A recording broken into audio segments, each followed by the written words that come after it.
राजाधिराज प्रभु रामचंद्र भगवान की जय। पवन सुत हनुमान की जय। श्री गुरुदेव दत्त वासुदेव हरी।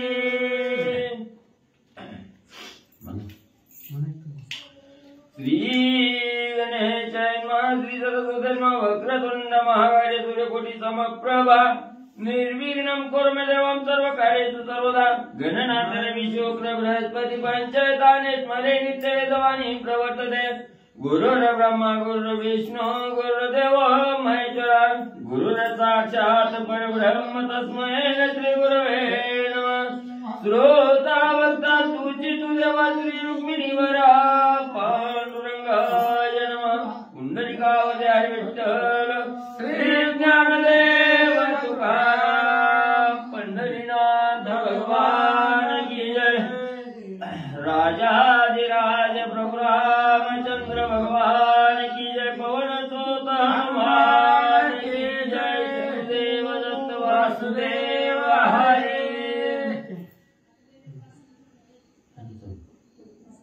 श्री गणेश श्री सरस्वती श्री प्रभु रामचंद्राय नमो नमः।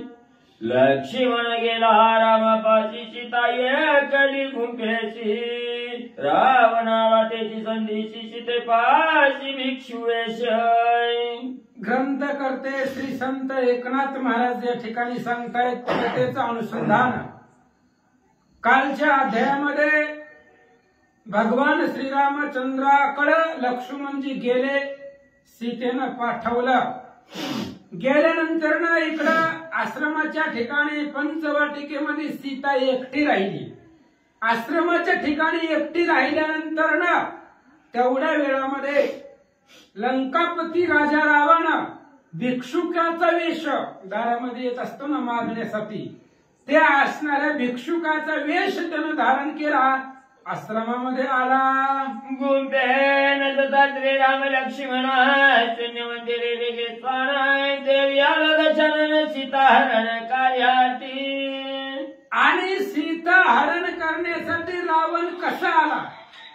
नाथ महाराजांनी उदाहरण दिलं, घरामध्ये कुणीच नसावं आणि कुणी नसल्यावर एखादं कुत्र घरामध्ये घुसतं, तशा पद्धतीने राजा रावण तसं कुत्रा घरामध्ये घुसतं, आतमध्ये मालक नसताना, तसा आश्रमामध्ये राम आणि लक्ष्मण नसताना राजा रावण घुसू पाहू लागला। सीता गर्भ जन्मे जन्मली नाही, सीता देईचा विदेई, तिचे हरण करावया पायी आला लवलाई लंकानाथ। आणि सीतेचं हरण करण्यासाठी रावण आला। जी सीता गर्भामध्ये जन्मलेली नाही, आपण पाहिलंय आयोनी संभव सीतेचा जन्म आहे।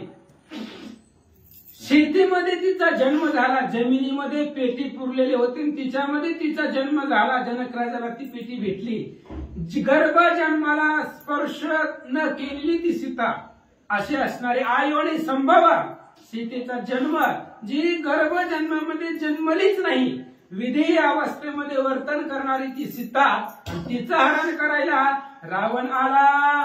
सीता हरण करो म्हणता मुळीच वीक लागली लंकानाथ, चौपालवी आली आता अंगी शुभता बांधली। सीतेचं हरण करायला ज्यावेळेस रावण निघाला किंवा मनामध्ये विचार आला, त्याच वेळेस रावणाला भीक लागली। रावणाचं वैभव तेव्हाच संपलं जेव्हा हातामध्ये भिकेची झोळी घेतली, तेव्हा राजा रावणाचं ऐश्वर संपलं, भिकारी झाला, भिक्षुक वेश धारण केला असं सांगतात। 14 चौकड्यांचे राज्य लक्षण ते गेले न लागता क्षण, भिकारी झाला पण सीता हरण करू म्हणताय। ज्यावेळेस सीतेचं हरण करण्याचा विचार आला, त्याच वेळेस 14 चौकड्याचं राज्य केलं महाराज।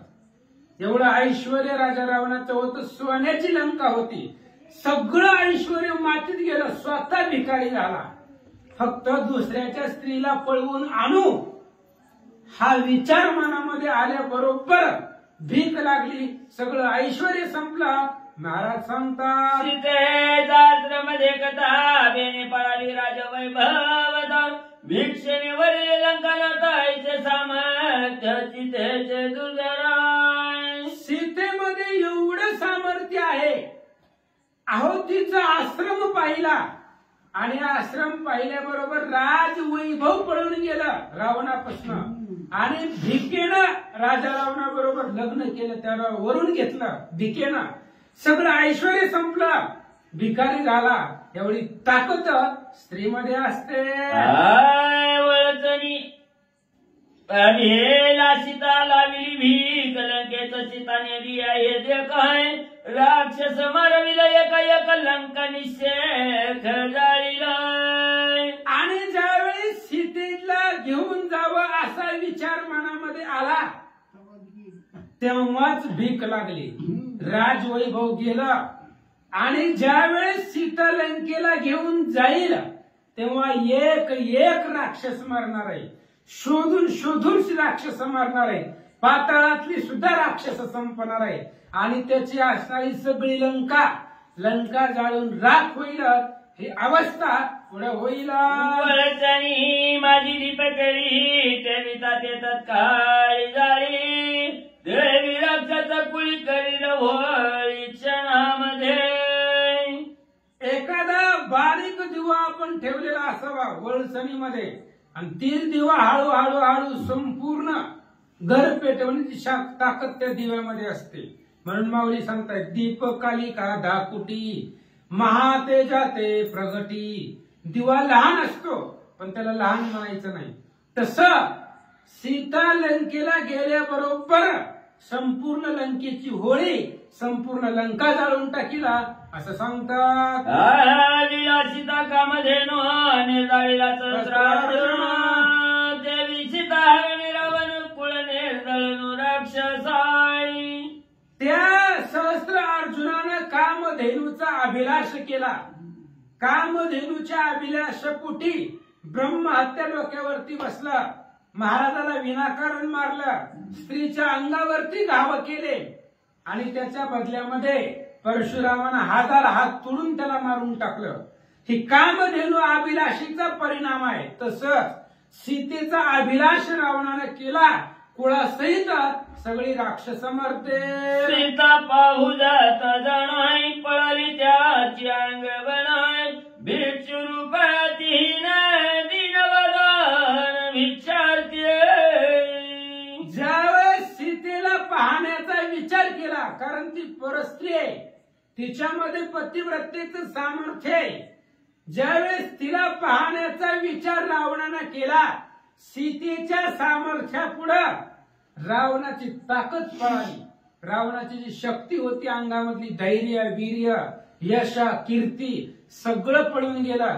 दीन वदन मलिन रावणाचा चेहरा दिसू लागला. स्वयावरीची तात देखता जाणार रावण झाला ते अपमान याची तपात पूर्ण निजापमान भिक्षुकत्व. ज्यावेळेस रावणानं पहिल्यांदा सीतेला लग्नामध्ये पाहिलं, मांडवामध्ये जेव्हा पहिल्यांदा पाहिलं तेव्हाच रावणाचा अपमान झाला. धनुष्य छातीवरती घेऊन 4 लोकांमध्ये पडला.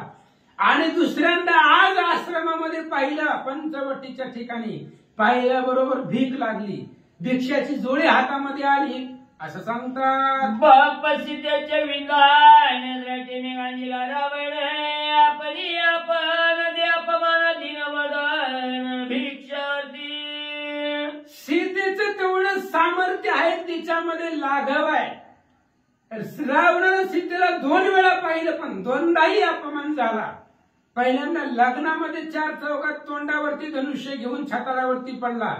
आता फक्त सीतेला पाहिलं, पंचवटीच्या ठिकाणी हातामध्ये भिकेची झोळी आली, दीनवदन झाला, अंगातली ताकद पळून गेली. ही सीतेचं सामर्थ्य आहे. रावणा सन्निपात सीतेचा संपूर्ण नकळे शुभाशुवची नाही भिक्षु वेशात दैन दिनवदान भिक्षार्थी.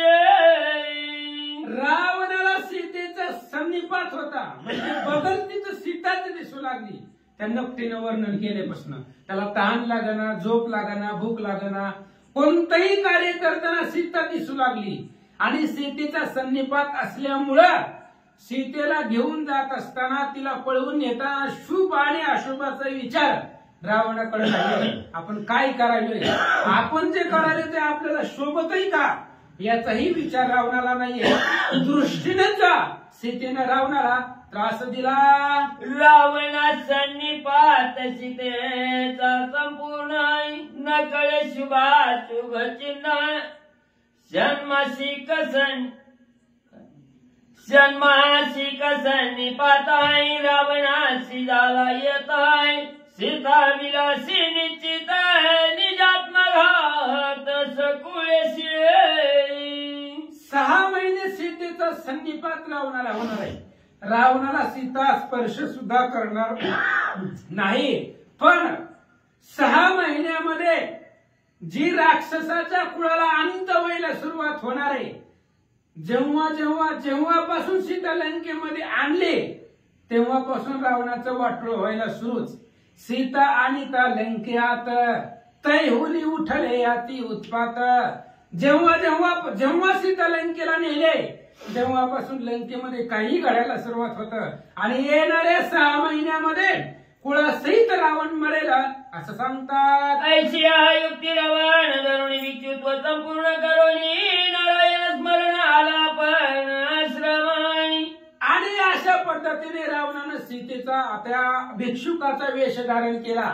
पहिलं जी राजवैभव होतं सगळं सोडून दिलं, रथ लांब ठेवला, सगळं मुकुट वगैरे सगळं गायब केलं. आणि एखादा भिकारी जसा असतो भिक्षुकाचा अंगामध्ये झोळी तसा वेश धारण केला आणि सीतेच्या आश्रमाच्या जवळ आला. सीता लेखता गोरडी रावणाची कुंडली दृष्टी पूर्ण विलास झाला पोटे हाती गोमती रमकांताई. आणि सीतेला रावणानं पाहिलं, अत्यंत सुंदर आहे, अहो साक्षात लक्ष्मीच आहे.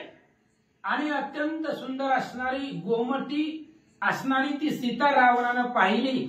पाहिल्याबरोबर संपूर्ण अभिलाष सीतेचा वाटू लागला. रावणाच्या डोळ्याला सीतेचं स्वरूप आवडू लागलं. स्वरूप रूपे अति सगुण रूपरेखा गुण लावण्य सर्व अवयव सुखैक गण सुख निधान जानकी. आणि सीतेचं सर्व अवयव पायाच्या अंगठ्यापासून डोक्याच्या केसापर्यंत अत्यंत सुंदर असणारी ती सीता होती. लावण्य रूप होती. जसा लावण्याचा दिवा असावा तसे अत्यंत प्रकाशमान होतं, स्वतःचं तेज होतं. गवगवीत असणारी सीता रावण पाहू लागला. केवळ लावण्याची पुतळी निकळ सौंदर्याची ओतली वरवेपणाशी तळली सीता शोभली सुखरूपाई. आणि लावण्याची ठेव म्हणजे सीता होती. अत्यंत सुंदर शोभिवंत लावण्याचा गाभा असावा त्या पद्धतीने. जगामध्ये जेवढं बर्वेपणा आहे तो सुद्धा सीतेपुढं थंड पडेल, त्याची सुद्धा फिकीपणा येईल एवढी सुंदर सीता रावणाला दिसू लागले.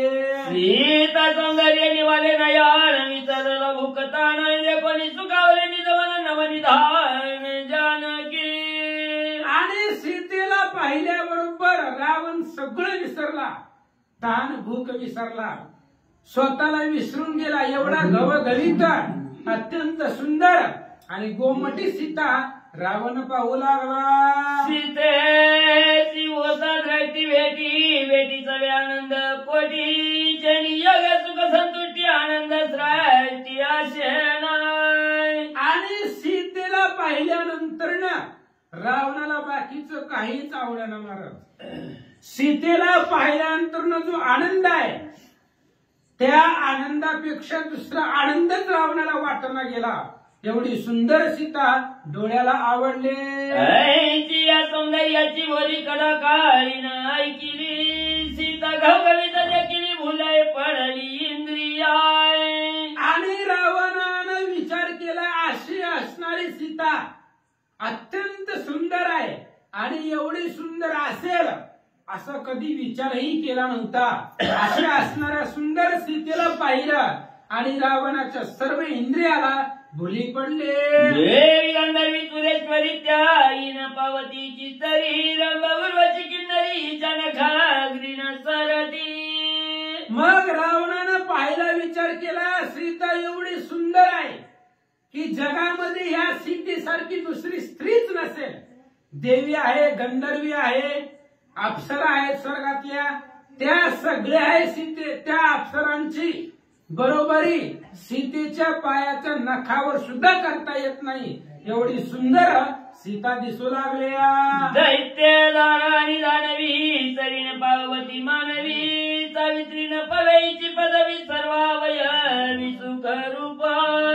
सगळ्या अवयवामध्ये सुख देणारी ती सीता होती. अहो सीतेची बरोबरी जगामध्ये कुणीच करू शकत नाही. देव दानव गण गंधर्व मानव अप्सरा सावित्री देवी पद्मिनी नागिनी यांच्यापेक्षा सुद्धा अत्यंत सुंदर सीता दिसू लागल्या. पद्मिनी नारी अति विख्यात तरीन पवती वन देवता कांता हिची स्वरूपता त्या नाही. आणि एवढी सुंदर असणारी ती सीता आहे. पद्मिनी आहे, पुन्हा सावित्री आहे. त्यांच्या बरोबरीला सीतेच्या नखा एवढी सुद्धा त्यांच्या बरोबर येत नाही. पुन्हा हरिहर कांता आहे. लक्ष्मी असेल, पार्वती असेल, सावित्री असेल, त्यांच्या सुद्धा पेक्षा सुंदर सीता दिसू लागले. मंगलरी येते कायशी देवी खद्यत सूर्यापाशी सीता लावण्याची राशी सीमा रूपाची न करव्या. अहो या सीतेच्या स्वरूपापुढे जर विचार केला तर मंदोदरी खद्यत आहे. सूर्यापुढे दिवा लावावा, त्या सूर्याचा उजेड जसा प्रकाशमान असतो, सूर्यापुढे दिवा चालत नाही, तसं ह्या सीतेपुढे मंदोदरी खद्यत आहे. कुणीच या सीतेची बरोबरी करू शकत नाही. सीतेचं वर्णनच करायला येत नाही असं सांगतात. अमृतप्रायची बोली ऐकता तुझ्या पडली भुली परमहंस नय चाली वेळावली मनबुद्धी. सीतेला पाहिल्यानंतर सीतेची बोली बोलणं अत्यंत सुंदर होतं. अमृताला सुद्धा फिकीपणा येईल एवढं सुंदर बोलणं त्या सीतेचं होतं. आणि ती असणारी सीता अत्यंत सुंदर त्या ठिकाणी रावण पाहू लागला. अंगी कुपती चंद्र किरण चुकही गगन सुकुमार है करू करणे विकार मनोहर जानकी. सीतेचं अंग शरीर एवढं सुकुमार आहे की त्या शरीरामध्ये चंद्राची किरण सुद्धा खुपतील. चरणाची किरणांचा सुद्धा त्रास या सीतेला होईल. एवढी सुकुमार सीता आहे, एवढं सौंदर्य या सीतेपाशी आहे. रावण बोलू लागला. आणि कत्रिया मनोहर कवी वर्णिती तुझी मात्र आहे बरी सीता मनोहर मद किंकर केल्या. रावण विचार करू लागला. अनेक कवीश्वर आहेत जगामध्ये ज्यांनी स्त्रियांचं वर्णन आपापल्या बुद्धिमत्तेनुसार केलेलं आहे, पण ह्या स्त्रियेचं ह्या सीतेचं वर्णनच करता येत नाही. ह्या सीतेला पाहिल्याबरोबर मला त्या सीतेचा दास करून ठेवला, तिचं नौकर करून ठेवला. रावण बोलू लागला.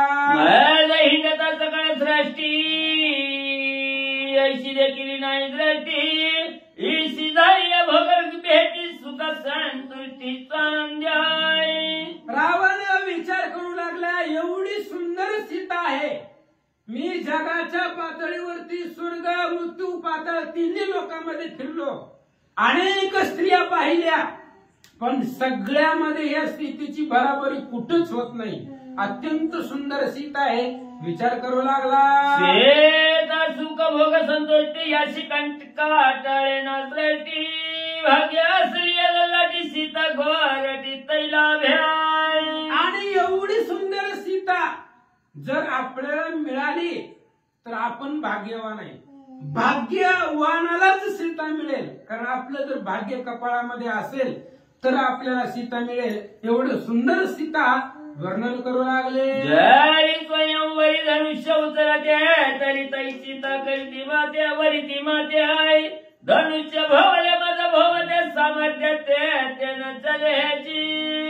रावणाला सीतेला पाहिल्याबरोबर पाठीमागचं आठवलं. ज्या वेळेस आपण ह्या सीतेच्या लग्नामध्ये गेलो होतो तेव्हा जर मला धनुष्य उचललं असतं तर तेव्हा 4 लोकांमध्ये मी सीतेबरोबर लग्न केलं असतं. आज भिकाऱ्याचा वेश घेऊन यायची गरज लागली नसती. तेव्हाच सीतेबरोबर लग्न केलं असतं आणि आनंदाने वाजत गाजत लंकेला आलो असतो. पण काय करावं, त्या धनुष्यापुढे माझी ताकद चालली नाही. ताई आहे अति साकडी सीता कलिवनी निर्वळी श्रीरामाची पडल्या उडी माझी नरली मुरडीला. रावण विचार करू लागला, आता सीता एकटी आहे आणि एकटी आहे तोपर्यंत आपलं कार्य साधावं. जर राम इथं आला तर रामापुढे आपलं काही चालत नाही. आपल्या नरल्याचा घोटच ते राम घेतोय. त्या रामापुढे आपली ताकद चालत नाही. राम महागारी येईपर्यंत आपण सीता न्यावी विचार करू लागला. नवचे सीतेशी श्रीरामाचा धाक मानसी चळणी हरवयसी त्याशी भिक्षू भावेशी बोलता. आणि रावणाचं असं झालं होतं की सीतेपुढे सामर्थ्य चालत नाही आणि रामचंद्राची भीती होती. त्याच्यामुळं राम लांब गेलेला आहे. तोपर्यंत भिक्षुकाचा वेश धारण केला. सीतेला सोडून जाणं आपल्याला जमत नाही आणि रामाबरोबर युद्ध करणं आपल्याला शक्य नाही. त्यामुळं भिक्षुकाचा वेश घेतला आणि आश्रमाच्या जवळ आला. रावण केवळ कपट वेशी स्वयंभव आणि तन्याची यवनी याची तपाशी सद्भावेची पुसत. रावण केवळ कपट वेश आहे. कपट्यामध्ये अत्यंत कपटी रावण आहे. त्याच्यामुळे त्यानं संन्यासाचा वेश घेतला. एखादा संन्यासी ब्रह्मचारी असतो, तपस्वी असतो, तशा पद्धतीचा वेश धारण केला. आश्रमाच्या जवळ आला दरवाजापर्यंत आणि सीतेला हाक मारले. तव लावण्याची राशी वणी कलिका वसशी कोणी न दे संगतीशी निजव्रतताशी मज सांग्या. रावण दरवाजामध्ये उभा होता बाहेरच्या बाजूला आणि सीता उंबऱ्याच्या आतमध्ये होती. आणि रावणानं बाहेरच विचारलं, आम्ही म्हणले संन्यासी आहेत, महाराज लोक आहेत, आम्हाला वनामध्ये हिंडावं लागतं, पण तू एवढी सुंदर आहे, जगामध्ये तुझ्यासारखी सुंदर कुणीच नाही आणि अशा विजन्य प्रदेशामध्ये इथं मानवाची वस्ती नाही, अशा वनामध्ये तू एकटी कशी? तुझी सगळी कथा सांगा. कोणाची पैकायची एकाची वस्ती काननाची हे व्यक्ती नाही साधुत्वाची वस्ती म्हणीची अति कठीण. आणि रावण विचारू लागला सीतेला, हे बघा म्हणले तुम्ही कोण आहेत, कुठली आहे आणि इथं कशाला आले? ही अत्यंत भयंकर वन आहे. इथं साधुत्वानं राहणं सुद्धा अपराध आहे, कारण ही राक्षसांचं वन आहे. इथं पावलोपावली राक्षस आहे. त्यामुळे अशा विजन प्रदेशामध्ये तुम्ही एकट्या कशा आले? तर रावण विचारू लागला. सर्वस्ती दंडकाराने राक्षस मायावी यवनी स्त्रिय हरिती सिद्धरवणी ब्राह्मण मारवणी भक्षिती. आणि ह्या वनामध्ये अफाट राक्षस आहे. ह्या वनामध्ये माणूस नावाचा एक माणूसच नाही कुणी. जर एखादा ब्राह्मण चुकून या वनामध्ये आला तर ही राक्षस त्या ब्राह्मणाच्या स्त्रियेचं हरण करतात आणि ब्राह्मणाला मारून त्यांचं मांस भक्षण करतात. त्याच्यामुळं या विजन प्रदेशामध्ये तुम्ही इथं कशा आल्या? कठीण वनस्थळी तुता वनिसची राजबाई वनी वसशी कवलाळी समोळे मला सांग्या. रावणाने विचारलं सीतेला, ही जी वन आहे ही अत्यंत दुर्धर आहे, दंडक अरण्य आहे आणि या वनामध्ये तुम्ही एकटेच आहे, तुम्ही राजबाळा आहे. तुमच्या सौंदर्यावरनं असं दिसतंय की तुम्ही एखाद्या राजाचं लेकरू असावं. मग एवढं सुंदर लावण्य तुमच्या कसे असताना या वनामध्ये तुम्ही कशा आल्या? कोणी अतिताचे वचन चिता सांगे निज कथा नाही मी तव दशरथाची सुन कन्या रत्न जनकाच्या. आणि त्या अतिथाचं बोलणं ऐकलं. सीतेला तो अतिथी वाटतोय, सीतेला तो संन्यासी एखादा घरामध्ये मागायला आलेला भिक्षुकरू असं तो सीतेला वाटू लागला. त्यामुळे सीतेने स्वभावाने सांगितलं, महाराज मी राजा दशरथाची सून आहे आणि विदेही राजा असणारा जनक, मिथिला देशाचा, मिथिला नगरीचा तो राजा, त्या राजाची मुलगी आहे. सीता सांगू लागले, स्वयंवरी रावण अपमानो श्रीरामेचा ताप बंगुण आहे परशुरामाचे जिंकण वर्णन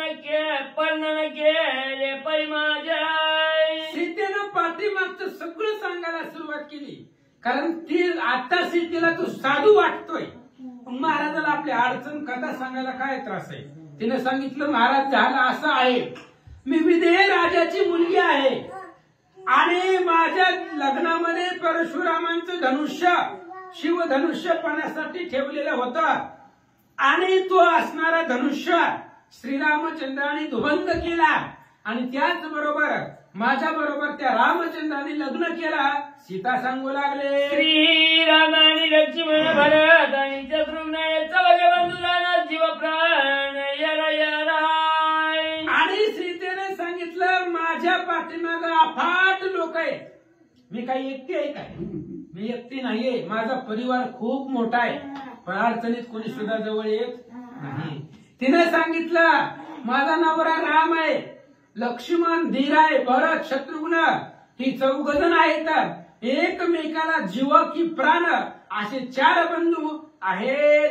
राया दशरथाचे जाना कैकई भाष्य निर्बंधने वन धाडिले श्रीराम लक्ष्मण दंडकारण्य वनवासी. आणि राजा दशरथानं रामचंद्राबरोबर लग्न करून आम्ही अयोध्येमध्ये गेलो. त्यावेळेस दशरथ राजानं एक वचन दिलं होतं, कैकईला शब्द दिलेला होता आणि त्या कैकईमुळं कैकईच्या सांगण्यावरून राजा दशरथानं रामचंद्राला वनवासाला पाठवला. प्रेम मर्यादा 14 वर्षी श्रीरामे वसावे वनवासी मजई धाडले वनवासाची निज सेवेची श्रीरामाय. आणि त्या राजा दशरथाची आज्ञा होती की 14 वर्ष त्या विजन प्रदेशामध्ये राहावं.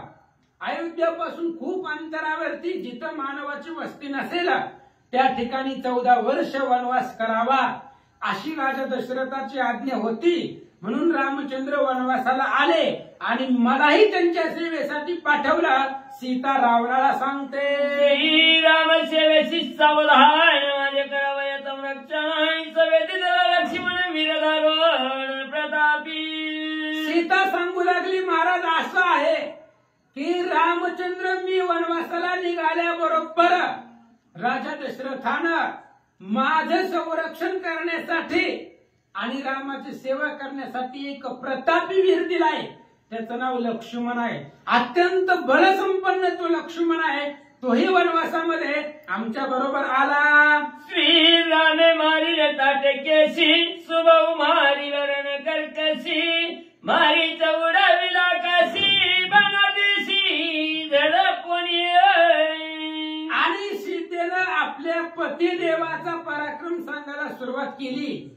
हे बघा म्हणले असं झालंय माझ्या नवऱ्यामध्ये, माझ्या पतीमध्ये, माझ्या रामामध्ये एवढं सामर्थ्य आहे की लहानपणामध्ये त्या रामचंद्रानं ताटिकेला मारलं.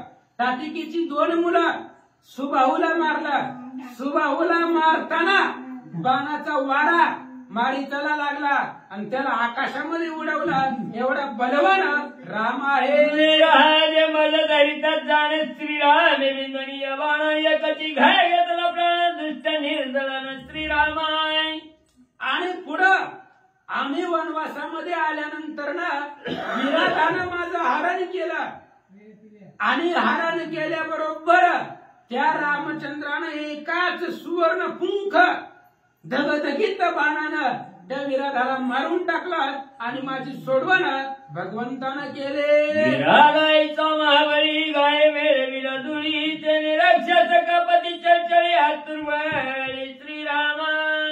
आणि सीता रावणाला सांगू लागली महाराज त्या विराधाला मारलेल्या दिवसापासून आमच्याकडे कुणीच राक्षस बघत नाही. कारण विराधाला अख्खी भीती, विराधाची भीती सगळ्या राक्षसांना होती. ज्यावेळी रामाने विराधाला मारून टाकलं तेव्हापासून आमचा धाक राक्षसांना लागला आणि एकही राक्षस आमच्या आश्रमाकडे बघत नाहीये. सीता सांगू लागल्या यवनी गंगा तटी आश्रम करणी पंचवटी वनवासाची लोकांची सुख संतोषी स्वानंद्याय.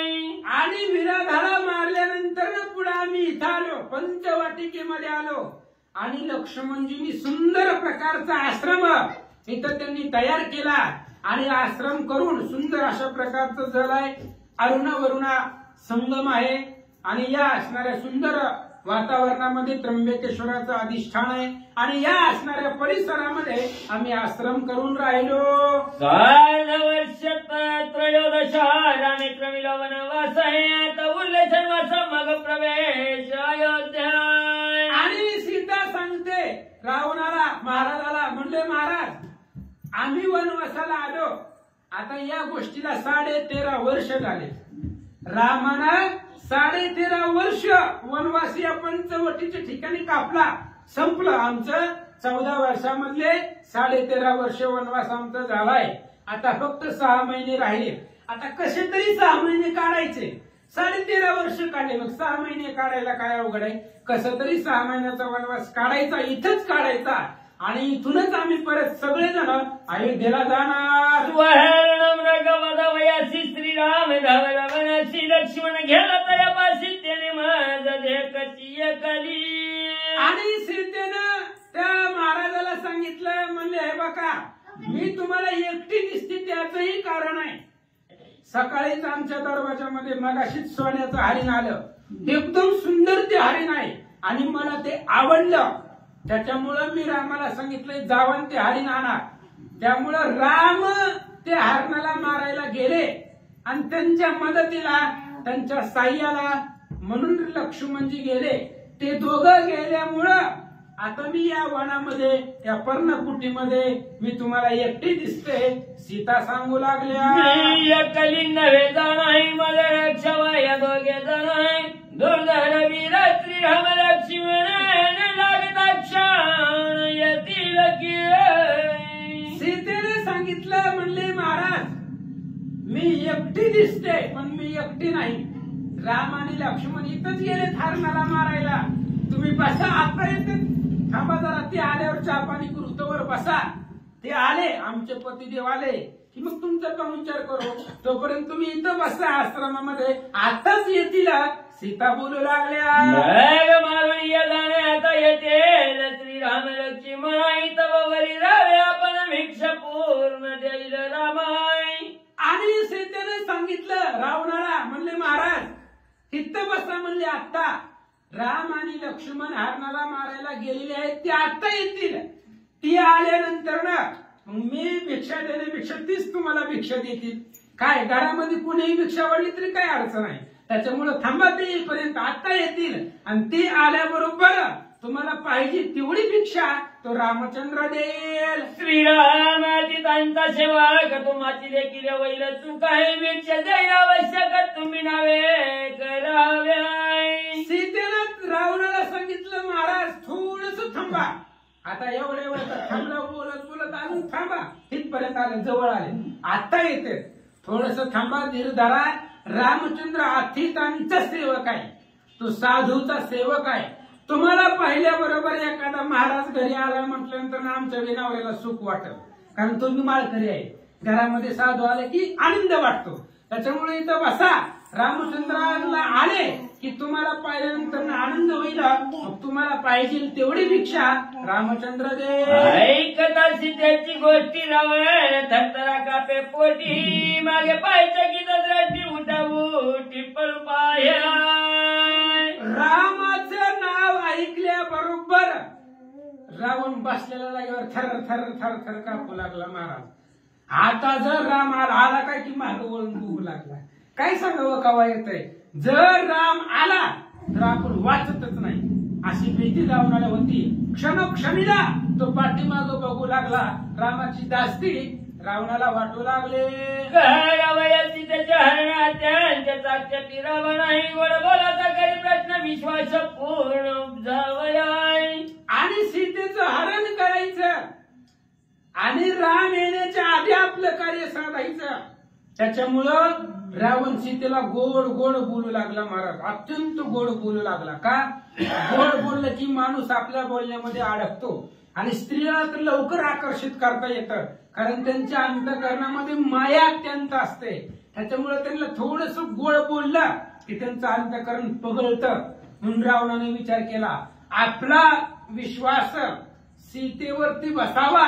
आपण खरंच साधू आहे असं सीतेला वाटावं याच्यासाठी गोड गोड बोलण्याची भाषा रावण करू लागला. ये वनी स्वापदे रुस्ताय व्याघ्रतर्पशी हंसुकराय व्यगजंबू गत्तरस्तगर निशाचार नरभक्षी. आणि त्यावेळेस रावणानं विचारलं सीतेला, म्हणले हे बघा हे जे वन आहे ह्या वनामध्ये अत्यंत हिंस्र प्रकारचे प्राणी आहेत. बिबटे आहे, वाघ आहे, अत्यंत कोल्हे, लांडगे, हिंस्र प्राणी या वनामध्ये आहे. मग या प्राण्याची भीती तुम्हाला वाटत नाही का? श्री अभय भीत त्रिभुवनी तुझ भय नुपज दुर्धरवणी याची सांगे मला लागली तू कशे निशंका. आणि विचारलं रावणानं सीतेला, म्हणले हे बघा मी ऐकलंय जगामध्ये स्त्रिया ह्या भीतीयुक्त असतात, स्त्रियांना जास्त भीती वाटत असते. मग तुम्हाला भीती वाटत नाही का? या वनामध्ये मोठे मोठे हिंस्र प्राणी आहेत, वाघ आहे, लांडगा आहे, जीवघाती प्राणी आहे. मग या प्राण्याची भीती तुम्हाला वाटत कशी नाही? तिथं तू ऐके सावधान मणिमत्ता श्री रघुनंदन प्रतापत्याच्या अतिदारुण संरक्षण निज भक्ताय. आणि असा प्रश्न रावणाने विचारला की हिंस्र प्राण्याची भीती या वनामध्ये तुम्हाला वाटत नाही का? त्यावेळेस सीतेनं सांगायला सुरुवात केली, म्हणले महाराज बसा आणि मी काय सांगते ते ऐका. हे बघा म्हणले रामचंद्राचं संरक्षण एवढं कडक आहे की स्वतःच्या भक्ताचं संरक्षण तो कसंही करतो, भक्तावरती तो संकट पडू देत नाही असं सीता सांगतात. हृदय हनुनिया नखे मजा बिलाची लेखा के राम चढले दरबाईशी के वचन ये के माझेनी. आणि त्यावेळेस सीतेने सांगितलं महाराज पाठीमाग असं घडलं होतं की एका कावळ्याने मला त्रास दिलेला होता. मला त्या कावळ्याने नख चोच मारू लागला, कावळ्यापासून मला त्रास झाला. आणि ते रामानं बघितल्याबरोबर रामाला राग आला आणि रामानं फक्त गवताची काळी उचलली खाली पडलेली आणि तिच्यावरती ईशिका मंत्र म्हटला आणि ती काडी जी आहे ती कावळ्यावरती सोडली. पण वचन येते माझ्याने ह्याच्यामध्ये दम आहे, मी सांगितलं म्हणून सोडलं, माझ्या शब्दाच्या बाहेर माझा नवरा नाही. मी फक्त सांगितलं बरोबर लगेच माझं ऐकून त्या रामानं त्या कावळ्यावरती ईशिका मंत्र म्हणून एक काडी सोडली. श्रीरामाची दरबा ईशिका निवारे ब्रह्मदिकाय का काही जाती लोक शिवाली दुर्धरा. आणि रामचंद्राची ती ईशिका मंत्रयुक्त असणारी काडी कावळ्याच्या पाठीमाग लागली. कावळा तिन्ही लोकांमध्ये हिंडला, स्वर्ग पाताळ मृत्यू मोठे मोठे असणाऱ्या पदावरती असणाऱ्यांकडे गेला, तो अधिकाऱ्याकडे गेला, सगळ्याकडे गेला, ब्रह्मदेवाकडे गेला, महादेवाकडे गेला. पण कुणीही रामचंद्राचा बाण आहे म्हणून किंवा रामानं सोडली म्हणून कुणीही कावळ्याचा कैवार घ्यायला तयार नव्हता. श्रीरामाची कधे पण तरी कापत इंद्र वरुण काही काळ घालिलो टांगण यमापन श्रीवंदी. आणि रामचंद्राचा ईशिकायुक्त बाण असल्यामुळं त्या बाणाच्या सामर्थ्यापुढं सगळी नतमस्तक झाले.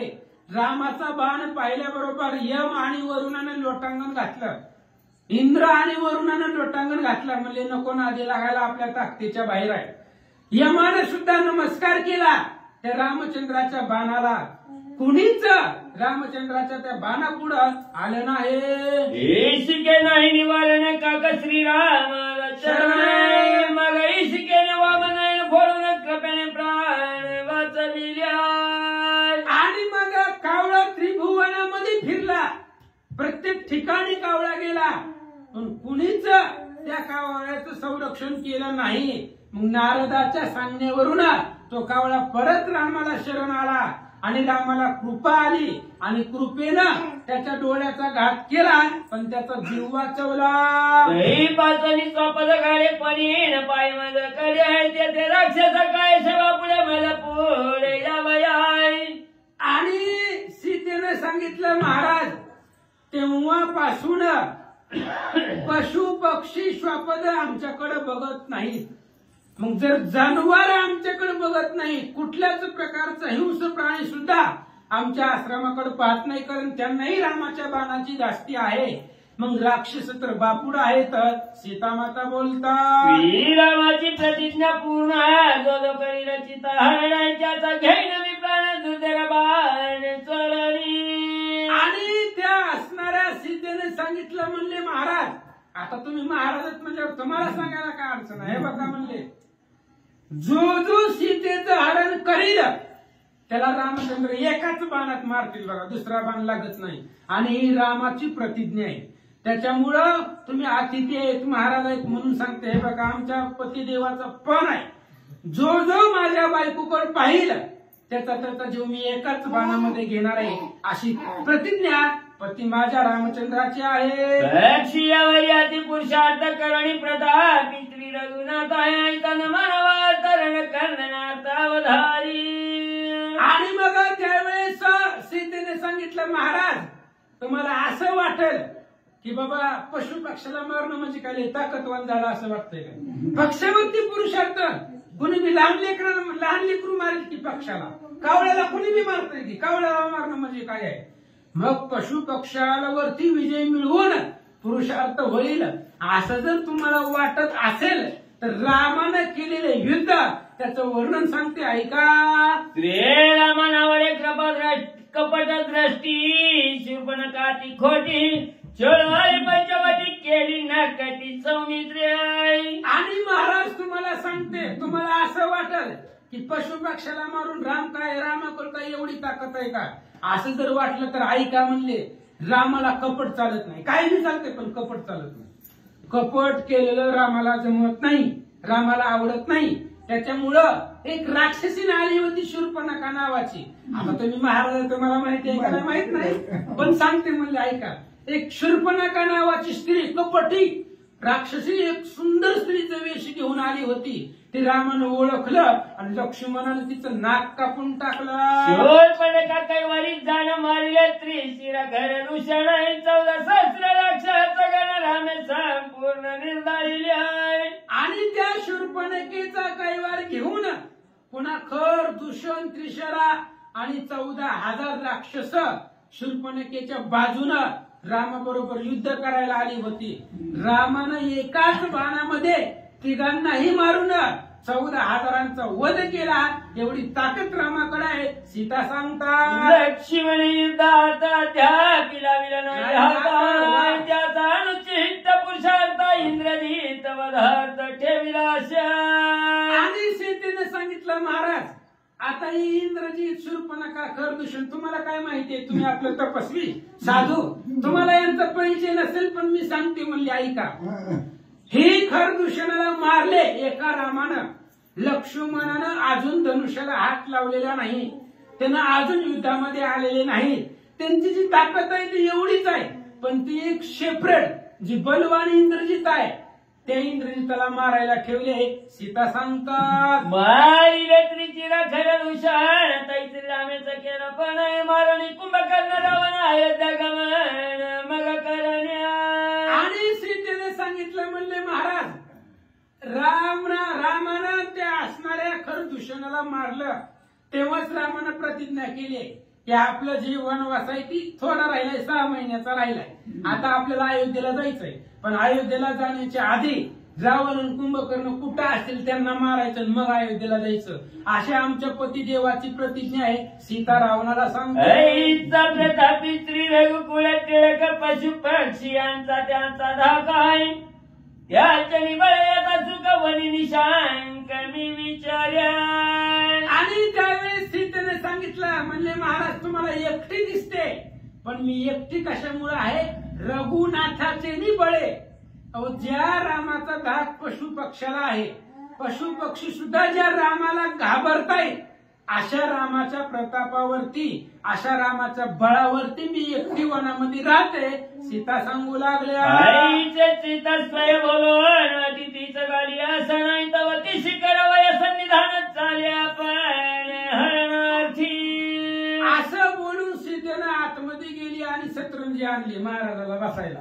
सुंदर अशा प्रकारचं आसन बनवलं आता घराला महाराज आलाय तपस्वी आलाय त्याच्यामुळे त्याला आसन बनवलं आणि ही कपटी होतं. ह्याच्या मनामध्ये सीतेला पळवून नेण्याचा विचार होता. त्यामुळे सीतेच्या जवळ तिला हरण करण्यासाठी जाण्याचं प्लॅनिंग रावण करू लागला. लक्ष्मणाची मर्यादा रेखा उल्लंघावे मुखाई करिता बळाचा वंक मर्यादा रेखन उल्लंघावे. आणि रावण निघाला महाराज. सीतेचा जो आश्रम होता त्या आश्रमाच्या उंबऱ्यापर्यंत आला आणि उंबऱ्या ओलांडून आतमध्ये जावं असा विचार केल्याबरोबर पाऊल उचलल्याबरोबर रावणाला ती रेषा दिसली.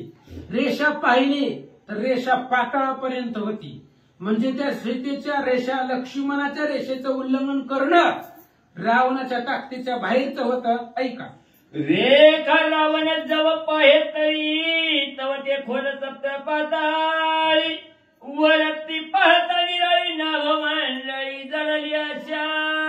लक्ष्मणानं साधी रेष ओढलेली होती आणि त्या रेषा रावणानं पाहिली. आपल्याला रेखा ओलांडून आतमध्ये जायचंय, सीतेला घेऊन बाहेर यायचं म्हणून रावण रेषा ओलांडण्याचा प्रयत्न करत असताना त्या रेषेकडे पाहिलं तर सप्त पाताळापर्यंत ते रेषेची खोली होती आणि आकाशामध्ये पाहिले तर आभाळापर्यंत ती रेषा तिचं असणारं सामर्थ्य होतं. त्यामुळे ती रेषा ओलांडणं रावणाकडे तेवढं सामर्थ्य नव्हतं.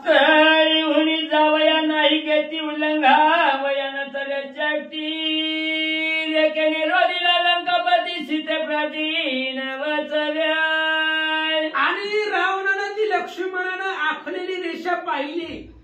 रेषा सप्त पाताळापर्यंत गेलेली आहे आणि एवढ्या खालून जाणं आपल्याला शक्य नाही. रेषा पाताळापर्यंत गेले आणि आता इथून पाताळात जाऊन पुन्हा आश्रमामध्ये जाणं तेवढ्यामध्ये राम येईल ते आपल्याला शक्य नाही आणि आकाशापर्यंत जावं तरीही आपल्याला शक्य नाहीये. विचार करू लागला. ते पाशी न वचवेला मदकांच्या करवेला हरणांचा त्या तत्वातीला लक्ष्मण रेखा रक्षण जानकी आणि आपल्याला सीतेपर्यंत जाता येत नाही, रेषाच ओलांडता येत नाही. मग सीतेला कसं घेऊन जायचं? ह्या रेषा जन्म मारले तो सत्वाचा लक्ष्मण आहे. त्याच्या सत्वामध्ये एवढं सामर्थ्य आहे. रावण विचार करू लागला. सांगणी गेला लक्ष्मण रेखा ठेवली दृढ रक्षण आहे त्यांचं कष्ट रावण सीता हरण कराव्या. आणि मग त्यावेळेस रावणाने विचार केला सीता एकटी आहे आपल्या समोर आहे, कधीही घेऊन जाता आला असतं. पण लक्ष्मण जो गेलाय तो रेषा मारून गेलाय आणि रेषा ओलांडणं आपल्याला होत नाही. त्यामुळे एवढा प्रतापी तो लक्ष्मण आहे. रावण बोलू लागला. कमानी माझ्या निलंग वेरे काही वेगळी आणि कुळ टिळका दाही मस्तकाच्या दिला. रावण विचार करू लागला. राम लक्ष्मण जाऊन खूप वेळ झाले तिकडं मारीचा कवा हाक मारलेले रात्री. मारीच रात्रीच मेलाय आणि राम लक्ष्मणाला यायला काही वेळ लागायला लागलाय. आपण जर इतर रेषाचा ओलांडण्याचा प्रयत्न करत बसलो तर राम लक्ष्मण आता येतील आणि जर राम आला तर आपल्याला मारून टाकेल. आईची या विचाराच्या वरती उठल्या रावणाच्या पतीची तरी बरटी उपरमद्राटी उपजना. अशा प्रकारचा विचार करू लागला. रावणाच्या पोटामध्ये आशंका होती. सीता अत्यंत सुंदर आहे, सीतेपाशी आपले सामर्थ्य चालत नाही. त्यामुळं काय विचार करतो ऐका. मांडले का पूर्ण कपाट जाण्याची आली स्त्रियांची कथा आहे तो जाणव महापापिष्टाची निर्दोष याची धर्मी. आणि मग विचार केला कपट मांडलं आपल्याला रेषा ओलांडता येत नाही पण सीतेला बाहेर आणायचं.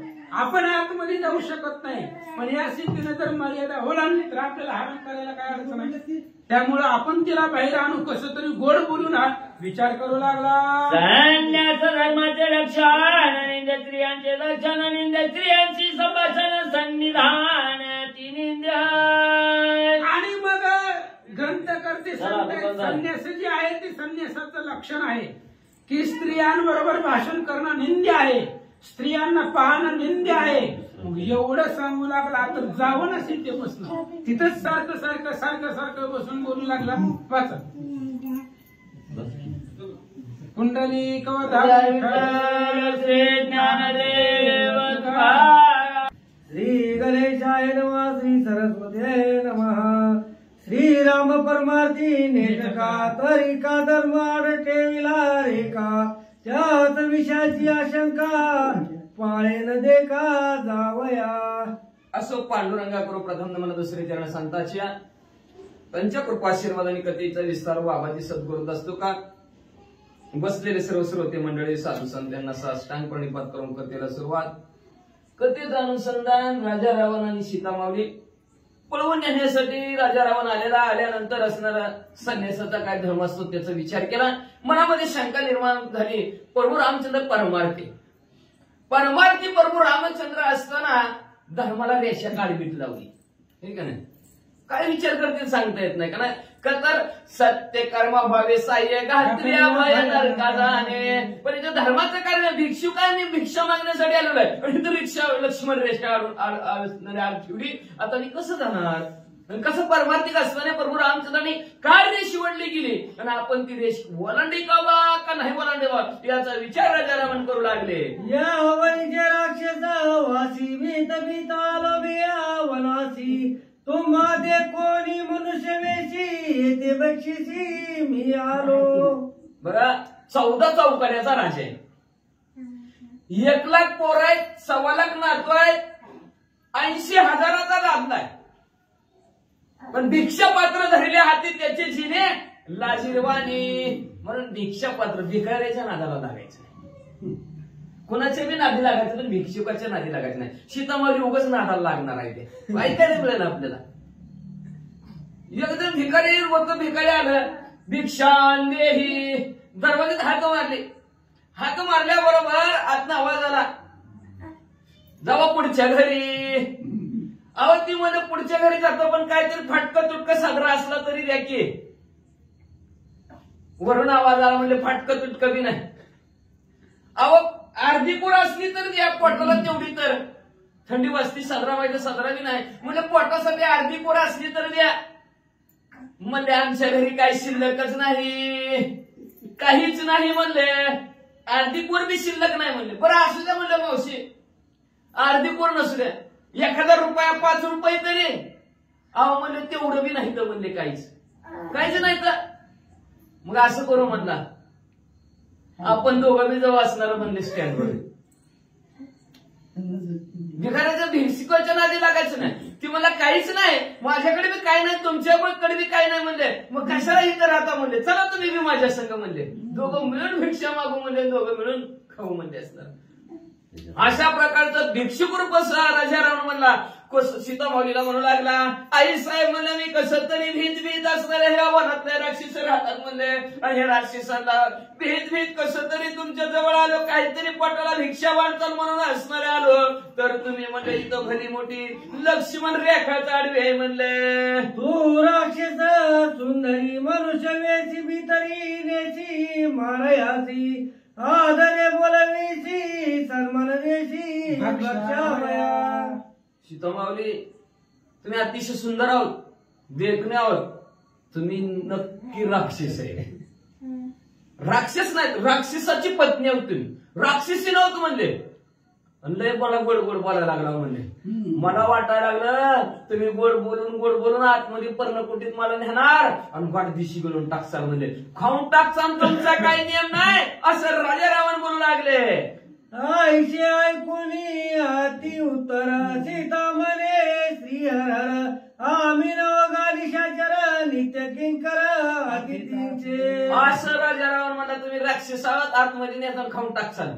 सीतामध्ये म्हणलं काय राम राम राम राम राम राम राम राम राम काय माणूस बोलायला लागला आहे का. एखाद्याला म्हणलं का नाही वाईट वक्त बोलत ते राम राम राम राम राम राम राम राम असल्याचं ऐकून सुद्धा उभा. म्हणून सीतामावली म्हणल्या आवा राम राम राम राम. आम्ही काय म्हणले असणाऱ्या राक्षसी नव्हतं म्हणले, आम्ही म्हणले असणारे मनुष्य वेशातले असणारे मानव म्हणले असणारे मी स्त्री आहे. पण स्त्री नाही, सीतामावली काय म्हणले आम्ही अतिथीचे किंकर आहोत. अतिथी म्हणजे पाहुणा, आल्याला जो काय पाहुणा आहे त्या पाहुणच्या करण्यात किंवा पाहुण्याचे दास आहोत, सेवक आहोत असं सीतामावली म्हणू लागल्या. मग सीता नवया रेखे बाहेरी रावले बुद्धी योजली पुरी क्षुधीने पडलं बारी डोळा अंधारी.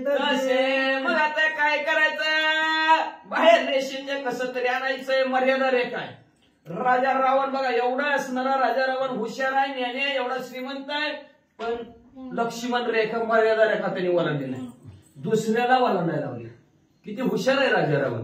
आणि आपण किती बी मर्यादा घाला सांगा माणसाला, करे जाऊ नका ओ करे जाऊ, केल्याशिवाय राहतच नाही. राक्षसाला कळलं पण माणसाला कळलं नाही.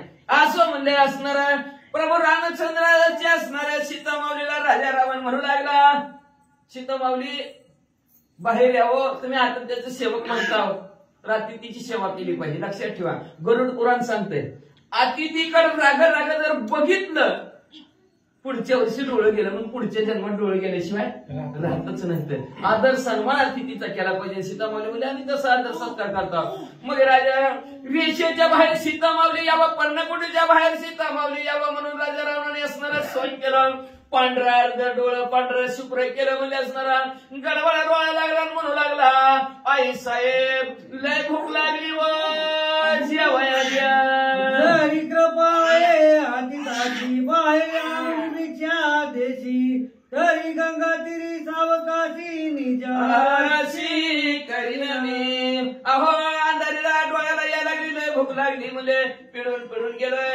आई साहेब थोडी भिक्षा वाढा म्हणजे असं नाही, तुम्ही जर असणार माझ्यावर कृपा केली ना, भिक्षा जर वाढली ना, तर म्हणले गंगा नदीच्या तीरावर सुंदर असणाऱ्या एखाद्या झाडाची सावली बघल, त्या झाडाच्या सावली खाली बसल आणि तुम्ही दिलेली भिक्षा पोट भरण जेवण किंवा लवकर द्या. गोड बोलशी जैसे पिऊ का परीन गालीशी वेळे भिक माझी न सायवेची भूक तरी आता मी मुख मी जातो. लय गोड बोलता व लय गोड बोलता म्हणजे अमृत गोडी अमृत झाले फिके, अमृताला सुद्धा फिकं पाडताल एवढं तुम्ही मला गोड बोलता. पण गोड बोलून काय माझं पोट भरणार आहे काय म्हणले, असं पोट भरणार नाही का म्हणले.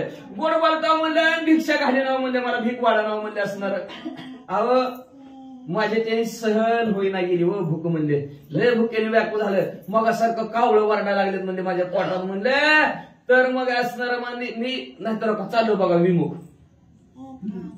अतिथी पाठमोरा होईल तुमच्या समोर, विमुख राहील. आणि अतिथी विमुख झाला तर काय होतं वाचा. मग सीता म्हणे स्वामीनाथा विमुख नावतावे सर्वता रे काव लागुनी तत्वता भिक भिक्षानी स्वार्थी देईन.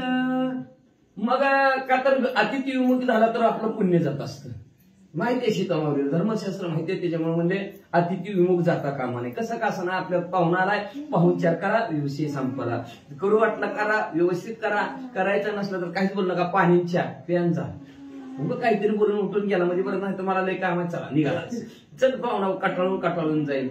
मग असणार पाहुण्याचं काम असतं, पाहुणे जातो ती का आपलं काही घेऊन जातो का. जर विमुख गेला तर संपत्ती घेऊन गेल्याशिवाय जातं, पुण्यरूपी संपत्ती घेऊन जातो, त्याला म्हणायचं पाहुणा. मग असणारा पाहून जातो तो पाहुणा. मग म्हणजे असणारे विमुख जाता कामा नये. सीतामाऊलीने आवाज टाकला म्हणजे असणार जाऊ नका, थांबा म्हणजे महाराज धीर धारा म्हणले मी आताच्या आता असणारा तुमच्यासाठी भिक्षा रेषा ओलांडून स्वार्थासाठी, निज स्वार्थ आपला स्वार्थ सतत आहे. अतिथी विमुख गेला तर काम संपत आहे, पुण्य जात आहे. मग म्हणजे असणाऱ्या जाताना अजून संपत्ती तर पुण्यरूपी संपत्ती घेऊन जाणार. वर्ण काय शाप दिला तर कसं काय व्हायचं. म्हणून आपल्या स्वार्थासाठी मी म्हणले तुम्हाला असणारे भिक्षा वाढते धीर धारा.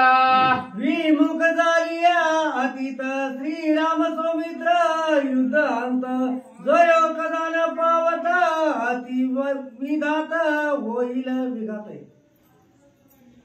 आहे का ऐका म्हणू लागले अतिथी आलेला पाहुणा जर विमुख गेला तसाच माघारी गेला तर माझ्या प्रभू रामचंद्र आणि लक्ष्मणजीला रणांगणाच्या ठिकाणी विजय प्राप्त होणार नाही, अपजय होईल त्यांचा. का पुण्य घेऊन गेला, पुण्याच्या जोरावर तर असणार सगळा कार्यक्रम चाललेला असतो. पुण्य घेऊन गेला तर त्यांचं पाप वाढतं की जे येतलं कुठल्या कामात म्हणजे असणार दुःखच पदरात पडतं. म्हणून म्हणले असणार मी तुम्हाला काहीतरी थोडं देतो, तसं तुम्ही असणार जाऊ नका. जर तुम्ही तसं गेला तर आमच्या दोघांचा सुद्धा घात होईल. हो थांबा. सुखी केली अतीत सुखी होईल श्री भगवंत श्री राम लक्ष्मण युद्धांत यशवंत होतील. सुखी केली अतिथी नंतर पहिल्या दरवाजावर बोर्ड होते अतिथी देवो भव. आल्याला पाहुणा आपल्या देवच असतो, देवाच्या रूपाने चाललेला असतो. म्हणून त्याचा आतिथ्य आदर सत्कार व्यवस्थित करायचा. आता बोर्ड गेलं, अतिथी देवो भव गेलं, आता काय आलं बोर्ड? कुत्र्यापासून सावध राहा. आता ती बी गेलं, संपत आले बोर्ड आहे का नाही? ती कुत्र्यापासून बी सावध गेलं, ती करोनापासून तर वेगळेच बोर्ड आले. मग असं म्हणजे असणार संपून गेला अतिथी देवो भव असणार. तुम्ही अतिथी म्हणजे आमच्यासाठी देवचा, जर म्हणजे असणार अतिथी म्हणून गेलं तर देव अंतरला जातो, आणि जर असणार अतिथीला सुख दिला, आनंद केला तर देवाला आनंद होतो. आणि त्याच्यावर माझं पुण्य वाढन, पुण्य त्याच्यावर माझ्या प्रभू रामचंद्र आणि लक्ष्मणजीला रणांगणाच्या ठिकाणी यश येईल. हो थांबा जरा. गीता लक्ष्मण मर्यादा रेखा तिथ पाये विमुख येणे पावेल पती दुःख भिक्षावशक मी घालीन. लक्ष्मणजीची असणारी मर्यादा रेखा जर राखली मी, आणि भिक्षा जर नाही वाढली तर पतीला दुःख होईल, माझ्या मालकाला प्रभू रामचंद्राला असणारं दुःख होईल, त्याचं पाप लागल, आणि त्या पापामुळे लक्ष्मणजी पराजित होतील, प्रभू रामचंद्र पराजित होतील. पराजित झालं म्हणजे दुःख प्राप्त होईल. म्हणून मी म्हणले असणारी त्या लक्ष्मणजीची मर्यादा रेषा असणार ओलांडून ह्या अतिथीचा आदर सत्कार करते, भिक्षा वाढते असा मनामध्ये विचार सीतामाऊलीने केला. आता कुणाला काय, कुणाला कसं काय, कायसा विचार मानसी सीतेने करुणी निश्चयेची भिक्षा नवयातितासी स्वय गुंपेशी निघाली. असा मनात विचार केला. आपला जर अतिथी गेला तर सगळं पुण्य जात आहे, पुण्य गेलं की सर्व दुःख प्राप्त होत आहे, असा विचार सीतामाऊलीने केला. आणि आपल्या असणाऱ्या गुंफेमध्ये त्या राजा रावणाला भिक्षा वाढण्यासाठी आता सुपात आणत्यात, का ताटात आणत्यात, का कशात आणत्यात, वाचा. तव हडबड झाली देवांची स्वर्गीवती कासवीची सकळ देवे आणि ऋषी ब्रह्मयापाशी स्वय आले. आता इकडे असणाऱ्या सीतामाऊली भिक्षा आणण्यासाठी आपल्या पर्णकुटीत गेलेले आहेत. इकडं हडबड उठली देवा, ज्याची त्याला पडलेला असते देव असणाऱ्या हडबड झाली स्वर्गाच्या ठिकाणी. असणारे सर्व एकत्र आले, गणगंधर्व यक्षी किन्नर आले, 33 कोटी देवालय ऋषी मंडळी आले. सगळ्याची चर्चा काय सीतामाऊली राजा रावणाला भिक्षा वाढायला चालेल. अहो काय केलं का? सीतामाऊली प्रभू असणाऱ्या प्रभू रामचंद्राच्या सीतामाऊली राजा रावणाला भिक्षा वाढायला चाललेले आहेत. असा एकच असणारा कालवा सगळ्यामध्ये पसरला गेला. सगळेजण मिसळले मिळाले आणि ब्रह्मदेवाकडे गारानं सांगायला निघाले. जे सुटावी देवांची बांधवडी आजी आहे लग्न घडी बुद्धी विचारावी गाडी सुरसाखंडी फेडावया. काय विचार मांडायचा? ब्रह्मदेवासमोर असणारा 33 कोटी देवांची बांधवडी सोडायची, नवग्रहांची बेडी तोडायची, राम राज्याची गुढी लंकेमध्ये उभा करायची. ही 3 कार्य घडण्यासाठी योग्य वेळ असणारी तिथी घडून आलेली आहे. म्हणून सर्वचे सर्वजण मिळले एकत्र आले आणि ब्रह्मदेवाला काय कारण सांगतात ऐका. भिक्षा देता रावणा प्रती रावण सीता धरील हाती क्षणार्धे भस्म करील सीता सती आदिशक्ती जगदंबा. का घाबरले बरं देव का घाबरले? तर म्हणजे ब्रह्मदेवाला जाऊन सांगितलं, म्हणजे आता सीतामाऊली राजा रावणाला भिक्षा वाढण्यासाठी येणार. वाढायला आल्याबरोबर राजा रावण कशासाठी आलाय? पळवून नेण्यासाठी आलाय. आणि सीतामाऊलीला जर त्यांनी पळवण्यासाठी हात लावला तर ती आदिमाया आदिशक्ती आहे. आपण म्हणतो आदिमाया आदिशक्ती आहे. वल्या झाडाला सुद्धा आग लावती. हिथं तर राजा रावण आहे म्हणजे असणार. राजा रावणाला जर हात लावला सीतामाऊलीनं आणि राजा रावण जर जळून हिथंच मेला तर आपली सुटका कशी काय होणार? जेवी पतंग दिवा प्रति आलिंगता मरून जाती देवी सीता धरित हाती भस्मगती रावणा. जसं असणारा पतंग नावचा किडा दिव्यावर झडप मारतो, त्याला विझवतो म्हणतो माझ्यासारखं लय तेजस्वी कारण त्याला झडप मारायला जातो आणि आपलं अस्तित्व संपतो. जळून भस्मसात पतंग नावचा किडा होता. तशा प्रकारे प्रभू रामचंद्राच्या सीतामाऊलीला राजा रावणाने हात लावला की जागच्या जागेवर राजा रावणाची होईल म्हणतात. रावण झाली भस्मीभूत मग लंकेची नये रघुनाथ देव बांधवडी समस्त इंद्रजित सोडिना. मग असणारा राजा रावण जर हित संपले रामायण संपलं. बोलवा ना तुला आरतीला नका का गेला त्या पोळीला काय केलं नाही. मग म्हणले रावण असणारा म्हणले हिथच संपला की रामायण संपलं म्हणले. मग लंकेकडे असणारे येणार नाही प्रभू रामचंद्र. प्रभू रामचंद्र लंकेत नाही आलं की आमची सुटकाच नाही का. राजा मग तर जास्त आमच्या पप्पाला तिकडे सीतामाऊलीच्या हातून मारलं. मग त्याचा लाडका इंद्रजित मग तर डबल काम आम्हाला सांगेल म्हणले. आमचं आता झालेलं साल आहे डबल साल होईल म्हणले. खायची पंचायत प्यायची पंचायत असं देवांना भला मोठं संकट पडलं. पुढे काय करू लागले ऐका.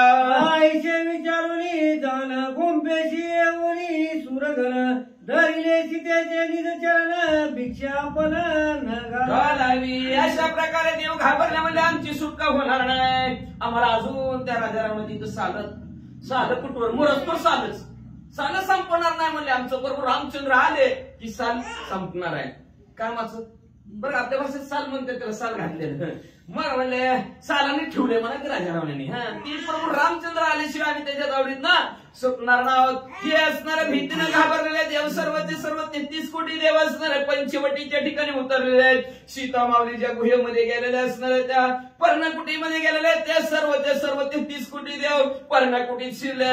आणि सर्व देवांनी म्हणले असणाऱ्या सीतामाऊलीच्या पाया पडले. पायाला धरून पायाला म्हणाले सीतामाऊली तुम्हाला हात जोडतो तुमच्या पाया पडतो. राजा रावणाला भिक्षा वाढायला जाऊ नका.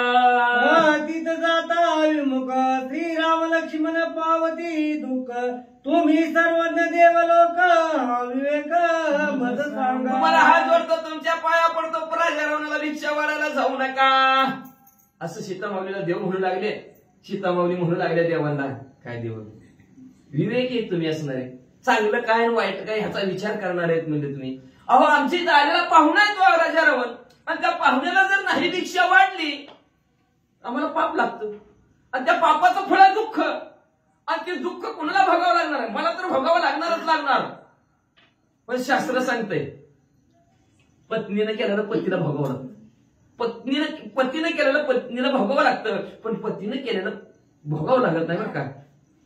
पण असं ते सीतामाऊली म्हणतात हे पाप का तर पाहुणा आपल्या दोघांच्या घरचा आहे. दोघांनाही दुःख होणार. आणि दोघांना दुःख झालं प्रभू रामचंद्र दुःखी होणार लक्ष्मणजी दुःखी होणार. आणि त्यांना कुठल्याही कार्यामध्ये यश प्राप्त होणार नाही. मग देवानं का मला अडवता का धर्माला कुत्रा अडवं होता असं सीतामाऊली म्हणू लागल्या. मग देव सांगती आपण अतिथी रूपे रावण तुझे करवाला हरण भिक्षा पण न घालावी. भिक्षुक काय साधा सुद्धा आहे त्यांच्या दारात आलेला पाहुणा. अहो लय भला मोठा आहे म्हणजे असणार. तो लंकेचा राजा आहे. राजा रावण आहे. आणि तो राजा रावण तुम्हाला भिक्षा मागण्यासाठी आलेला आहे. म्हणजेच कशाला आला ना तुम्हाला पळवून नेण्यासाठी सीतामाऊली तो आलेला आहे. तुम्ही त्यांना भिक्षा घालू नका. जरा त्या माणसाला वळका नीट बघा त्याची परिस्थिती आहे का. नाहीतर देती घेती नरका जाती. देणारा बी नरकाला आणि घेणारा बी नरकाला जाईल. मग बघा बाबा सीतामाऊली तुम्हाला कोणाला द्यायचं कोणाला नाही. मग बोलली सीता सती रावणे मग धरिता हाती त्याशी लावी न कल्पांत ख्याती भय किती माझं त्याचे. आता देवांच्या मनात एक होतं सीतामाऊलीच्या मनात एक होतं. ती सीतामाऊलीच्या मनात काय आलाय पाहुणा त्याचा आदर सत्कार करणे अतिथीपणे दाखवणे त्याला. पण देवांच्या भीती मनात देव बोलले त्यांच्या मनात सांगितलं त्या सीतामाऊलीला. सीतामाऊली काय म्हणले कोणाचं भ्या सांगतो आम्हाला राजा रावणाचा. अहो त्या राजा रावणाने तुम्हाला हातच तर लावू दे दिसत. हात जर घावला ना राजा रावणाने क्षणात त्याला संपवून टाकेल. होतं नव्हतं करून टाकेल. राखत राजा रावणाची मी करून टाकेल असं सीतामाऊली देवांना बोलू लागल्या. रावण कायचे बापुडे तोंडाचे ते किडे त्याचे भयमद पुढे वाळे कोंडे काय सांगा. काय कौतुकाने सांगायला लागला तुम्ही मला. कुणाचं कौतुक सांगता त्या 10 तोंड्याच्या किड्याचं. सीतामाऊली बायाचं बोलणं असंच असतं. काय कौतुक सांगता म्हणजे मला त्या 10 तोंड्या किड्याचं त्या राजा रावणाचं काय भीती आहे मला म्हणले. क्षणात त्याची दहाईच्या दहाई असणारी मुंडकी जसं किड टाचने रगडावं तसं रगडून टाकेल. तव देव म्हणती ऐक माते रावण बंदी आम्ही समजते तू आणि रावण सोडिना. बरोबर आहे. देव म्हणलं बरोबर आहे सीता माऊली, तुम्ही राजा रावणाला इथं संपून टाकता. ताकद आहे तुमच्यामध्ये, शक्ती आहे, प्रताप आहे. तुमच्या शक्तीच्या प्रतापाच्या जोरावर तुम्ही राजा रावणाला संपवून टाकताल. पण तुम्ही जर असणाऱ्या राजा रावणाला जर संपवून टाकलं तर आणि त्याच्या असणाऱ्या बांधवडीत आहे. लय बांधव काय काम सांगितले तर राजा रावण पुढे आपल्याला ऐकायला मिळणार आहे. 33 कोटी देव राजा रावणाच्या घरी कामाला आहेत. किती सत्ताधीश एवढा राजा रावण, तरी सुद्धा भिकारी झालाय. म्हणून आणि देवाजीच्या मनात तिथे कुणाची काय चालत नाही, कुणाचं चालत नाही. हरिश्चंद्र राजा डोंबाघरी पाणी पडले, कुणाचंच नाही. राजा एवढा मोठा होता तर भिकारी झाला.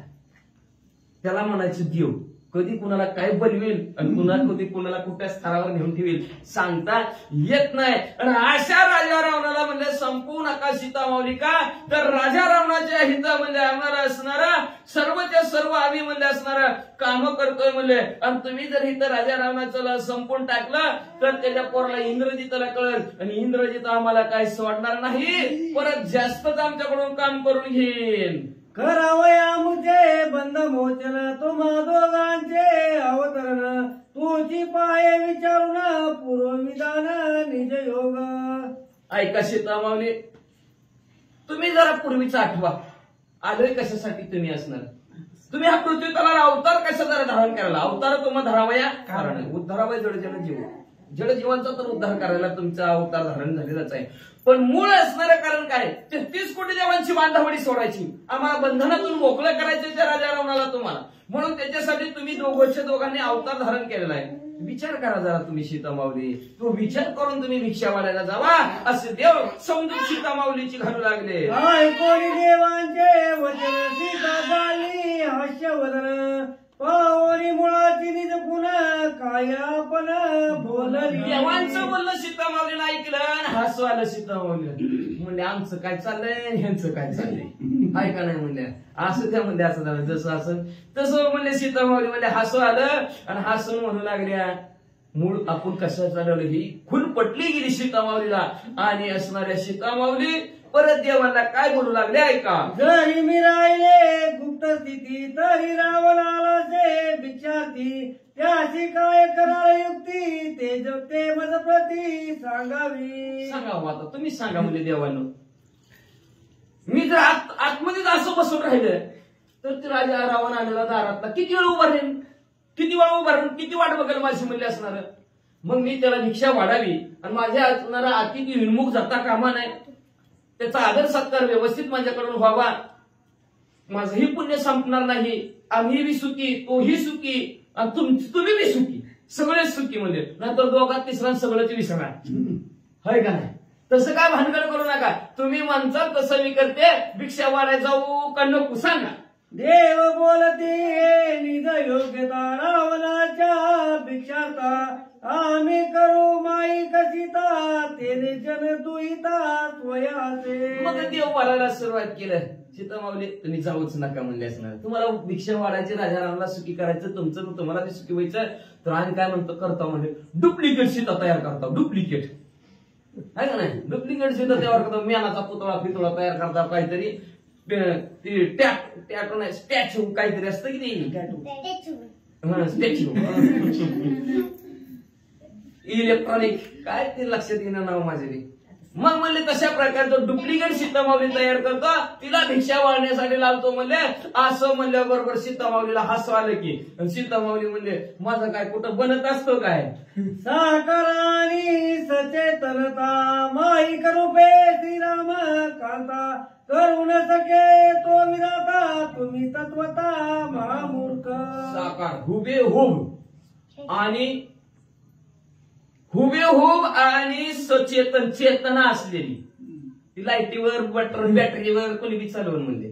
पण आपल्यासारखं चाललं काय. स्वतः ज्याने 4 खाली लक्ष 84 वेळी निर्माण केल्या अशा ब्रह्मदेवाला सीता माऊली तयार करता येत नाही. तुम्ही तर देवानं कसं तयार करता डुप्लिकेट. डुप्लिकेट होतच नाही सीता माऊली कधी. ते आधी माया आधी शक्ती आहे. सीता माऊली सांगू लागल्या पर्जन्याची जळगार करुण शक्ती अति चतुर. ते मी ब्रह्मादिक सुरवर कृत्रिम अवतार करुण शक्ती. पावसाच्या धारा कोण करू शकते का. कोणी करू शकत नाही. हा ती कृत्रिम ढग आणू शकते. आणि पण अंधा उद्धटपणा केला की एका जागेवर डप संपलं गाव, एका जागेवर ढग पडते की नाही का. म्हणून ती अप्सरा उद्धार करतात. उद्धटपणा करायचा नाही. निसर्गाबरोबर उद्धटपणा अजिबात चालत नाही. ती कृत्रिम पाऊस पडायला गेली 2-4 वर्ष पुन्हा पाऊसच पडला नाही. उद्धटपणा चालत नाही. केला उद्धटपणा, कुठं कुठं आले, कुठं ढग पडले, जागच्या जागेवरच पडले. म्हणून असणारा सीता माऊली सांगू लागलेले आहेत. म्हणले जसं त्या पावसाच्या घरा कुणाला तयार करू शकत नाहीत, तशा प्रकारे सीता माऊली हुबेहूब कुणालाही तयार करता येत नाही. जैसी माझी सकुन काया, तैसी मद्रूप माझी छाया, मी दाणी ते भिक्ष द्यावया, सूर्य कार्या साधावया. ऐका देवांनो, तुमचं कार्य साधण्यासाठी, तुम्ही सुखी होण्यासाठी, आलेला पाहुणा माझ्या दारातला सुखी होण्यासाठी आणि माझं अवतार कार्य ही परिपूर्ण करण्यासाठी, सर्व कामं व्यवस्थित होण्यासाठी मी काय करते, मी माझी असणारी छाया म्हणजे सावली, हुबेहूब माझी सावली, ती सावली बाजूला काढते आणि ती सावली राजा रावणाकडे भिक्षा वाढायसाठी पाठवते, असं सीता माऊली म्हणतात. हाय कोणी सीतेचे वचन समजती गालिते लोटांगण, सीतेचे वंदुनी श्रीचरण राहिले लपोन विमानी. अशा प्रकारे सीता माऊलीचं बोलणं देवांनी ऐकलं. देवांना आनंद वाटला. आनंदाच्या भरात सीता माऊली समोर लोटांगण घातलं, पाया पडले सीता माऊलीच्या. बरोबर आमच्यावरचं विघ्न टाळलं तुम्ही, चांगली गोष्ट आहे. आता आमच्याच्याने तर करणं होत नाही, पण तुमच्याच्याने तुम्ही केलं, तुमची असणारी छाया. मग दिव्य कशासाठी घेतला आता लक्षात ठेवा. ही सीता माऊली आता अग्नीत, मुख्य सीता असणारी अग्नीत बसणाऱ्या पर्णकुटीमध्ये, आणि ही आता सावली. मग ही बरोबर रामचंद्राला सावली खरं वाटेल का त्यांची पत्नी? खरीच नाही. आणि मध्ये दिव्य घेतलं की सीता माऊली जरा याद द्याय का. मग कोणाला बोट ठेवा तिथं दिव्य घेताना, ऐकत नाही ती, काय नाही ते लोक म्हणते ती. मग त्या सीता माऊलीला अग्नीत उडी टाकायला लावली. म्हणतात तेव्हापासून आलं की खोटं बोलतो का खोटं बोलतो, घरावर त्याला खातात, काढवर त्याला पैसा आहे का. खरं माणसं काढते ती काढते. तसं सीता माऊली खऱ्या होत्या. त्या सावली रूपी सीता माऊलीनं अग्नीत उडी टाकली आणि अग्नीत तेजस्वी जी पहिल्या सीता माऊली होत्या ती सीता माऊली बाहेर आल्या. तेव्हा बरोबर रामचंद्राने अंगीकार केला. पण माणसं काही बोलतात, काही रचना नीट ऐकत नाहीत, नीट वाचत नाहीत आणि बोट ठेवल्याशिवाय पण त्यांना लक्षातच येत नाही. एक बोट दुसऱ्याकडे गेलं तर बाकीची 4-3 आपल्याकडे असते, ते लक्षातच येत नाही. पण त्या 3 बोटाकडे पण त्यांनी लक्ष द्यायला पाहिजे. असं म्हणले असणार देवतांचं कार्य साध्य झाले. प्रभू रामचंद्राच्या सीता माऊलीला आपली असणारी छाया बाहेर काढली. सर्वांना आनंद झाला. सीता माऊलीला लोटांगण देवाने घातलं ना, आपापल्या युमनात देव बसले, कुठं निघाले. भिक्षा घालावया लंकनात, सवेग छाया बाहेर येता, हेची मुखते सती सीता समजता मानले. आता हुबेहूब सीता माऊली त्यांचे सावली झालेले, हुबेहूब झालेले. तिळभर सुद्धा फरक नाही त्यांच्या सावलीत आणि सीता माऊलीमध्ये. सीता माऊली आतमध्येच आपल्या पर्णकुटीत बसलेल्या आहेत. त्यांची सावली असणारे सूप घेऊन राजा रावणाला भिक्षा मारण्यासाठी बाहेर निघलेले आहेत. सर्व देवाने युमानातनं डोकून बघितलं, सीता माऊली आता बाहेर खरे का खोटे कुणाच्याच लक्षात येईना. खरेच सीता माऊली आहेत असं सर्वांना वाटू लागलं. ठाण ठाम गुण लक्षण रूप रेखा समसमान, सूर सिद्ध साधे चारण अवघ्याही ज्ञान सत्य सीता. अवयवाची रचना, जे सीता माऊलीच्या अवयवाची जशी रचना होती, जे गुण होते, चालणं बोलणं शेम टू शेम त्या सीता माऊली सारखं त्या असणाऱ्या सावलीचं होतं. गण गंधर्व यक्ष किन्नर सर्वांना एकच कळलं की खऱ्याच सीता माऊली, खऱ्याच सीता माऊली असं सर्वांना वाटू लागलं. यक्ष राक्षस दैत्य दानव सत्य सीता मानिता मानव, बाप जानिकीचे लागव छाया सजीव पैके. काय लाघव केलं असणाऱ्या सीता माऊलीनं, काय कृत्य केलं. आपली सावली जिवंत केली. चालायला लागली, बोलायला लागली, हालायला लागली सावली. आणि सीता माऊली आतमध्ये पर्णकुटीत बसलेले आहेत. सगळे गणगंधर्व यक्ष किन्नर असतील, मानव असतील, दैत्य असतील, राक्षस असतील, सर्वांना सीता माऊली खऱ्याच वाटू लागल्या. टक लावून सीता माऊलीकडे सगळेजण बघू लागले. सद्भावे समर्थ जानकी सोय राहुनी अग्निमुखी, छाया दाडली भिक्षेची दिकी तास कळी कळी देखील. सद्भावयुक्त आणि समर्थ असणारे. समर्थ कोणाला देतात, आपल्यापाशी जे काय आहे ते पुढच्याला देणं, त्याला म्हणायचं समर्थ. काही असं मग समर्थ चक्रवर्ती दसरा झाले. समर्थ आहेत सीता माऊली म्हणले असणारे. सद्भावयुक्त अंतःकरणाने स्वतः म्हणजे असणाऱ्या अग्नीच्या मुखामध्ये राहिल्या, म्हणजे अग्नीत सीतामावली राहिल्या आणि त्यांची असणारी सावली रूपी सीता, त्यांनी असणारी सावली त्याला जिवंत केलं, त्याला सजीव केलं आणि बाहेर असणारा भिक्षा वाढण्यासाठी राजा रावणाला पाठवलेला आहे. आपण आतमध्ये निवांत बसल्या, लाघव कुणाला सुद्धा कळलं नाही. कृत्रिम डुप्लिकेट बनवायचं म्हणलं तर बनवता कुणाला सुद्धा आलं नाही, पण स्वतः असणं मात्र सावलीच्या रूपाने बाहेर आल्या. भिक्षा घेऊन या वेगेची विलंगोलिया मर्यादा रेखेची सीता आली रावला पाशी तव येरू अविलापी हरणार्थ. लगेच असणारी ती सीता माऊलीची सावली, सीता माऊली पळतच घरात नसण्या पर्णकुटीतनं बाहेर आलेले. राजा राम लक्ष्मण रेखा ओलांडली, राजा रावणाला असणारा भिक्षा वाढणार, पण राजा रावण झोळीकडे काय लक्ष देणार. तेव्हा सीता माऊलीकडे बघायला लागला, कवा धरतोय, कवा पाठीवर टाकतोय, कवा असणाऱ्या खांद्यावर घेऊन पळून जातोय. ध्यान तेच लागलं. देवीच्या राये रूपापाशी देवी उलंगलिया मर्यादा रेखेची भिक्षा देता रावणाची तो करपी सीतेती. जसं म्हणजे असणार आपलं रूप आपल्या असणारा जे असणारा ध्यायला सोडून सावली राहतच नाही. फक्त 12 वाजता आपली खाली आपली सावली असते, बरं दुपारच्या 12 वाजता, नाहीतर बघा इकडे मागत चालली आहे का नाही, असे आपल्या संगत असते. तशा प्रकारे असणार सीता माऊली राजा रावणा समोर असणाऱ्या उभा राहिलेल्या भिक्षा वाढणार. राजा रावणाला खरंच सीता माऊली आहेत की असं वाटू लागला आणि आता कधी धरतोय, कधी असणाऱ्या सीता माऊलीला पकडतोय असं राजा रावणाला वाटू लागलं. भिक्षा देता तिता प्रतिया तिथे सीता धरली हाती तव येई ओसंडुनी हस्तगती परिलक्षिती रावण. मग असणारा आपल्या असणाऱ्या दारात पाहुण्याला आणि त्या पाहुण्याला भिक्षा वाढण्यासाठी सीता माऊली सहज, आपण जसं सहज यावं आणि भिक्षा वाढावी, मागितल्या माणसाने भिक्षा द्यायला सहज यावं, सहज अशी भिक्षा वाढावं आणि त्या भिक्षावाल्याने असणारा असं धरायचा प्रयत्न करावा. असा धरायचा सीता माऊलीला प्रयत्न राजा रावणाने केला. तेवढ्यात सीता माऊलीनं फुल तिकडे म्हणून असं ढकलून दिलं. राजा रावण 2 दिवशी खालीच पडलं. जवरी मर्यादा रेखे आता तवा तो करपी लंकानाथ सांडून भिक्षू वेश समस्त दलात मुठ राक्षस. मग हो तिकडं म्हणलं सीता माऊलीनं ढकलून दिलं. राजा रावण खाली पडला आणि सीता माऊली आपल्या पर्णकुटीत निघालेले. लक्ष्मण रेषेच्या आतमध्ये गेल्या राजा रावण इकडे पडलेला उठला हाताला असं धरून वळायला लागला. वाढता म्हणजे त्याने आपलं असणारं भिक्षुकाचं रूप पालटलं, भिकारीचं रूप सोडलं. फाटकी तुटकी कपडे अंगावरची पलटली. भयानक असा राक्षस कसा झालाय का. 10 शिरवीस पूजा मी तव लंकेचा हो राजा तू जमी करीन निज बाजा योगी माझा सुख भोग. असणाऱ्या सीता माऊलीला राजा रावण म्हणू लागला, वेश पालटला. 10 मुंडकी आणि 20 हाताचा राजा रावण सीता माऊलीच्या समोर उभा राहिला आणि सीता माऊलीला म्हणू लागला, मी असणाऱ्या लंकेचा राजे.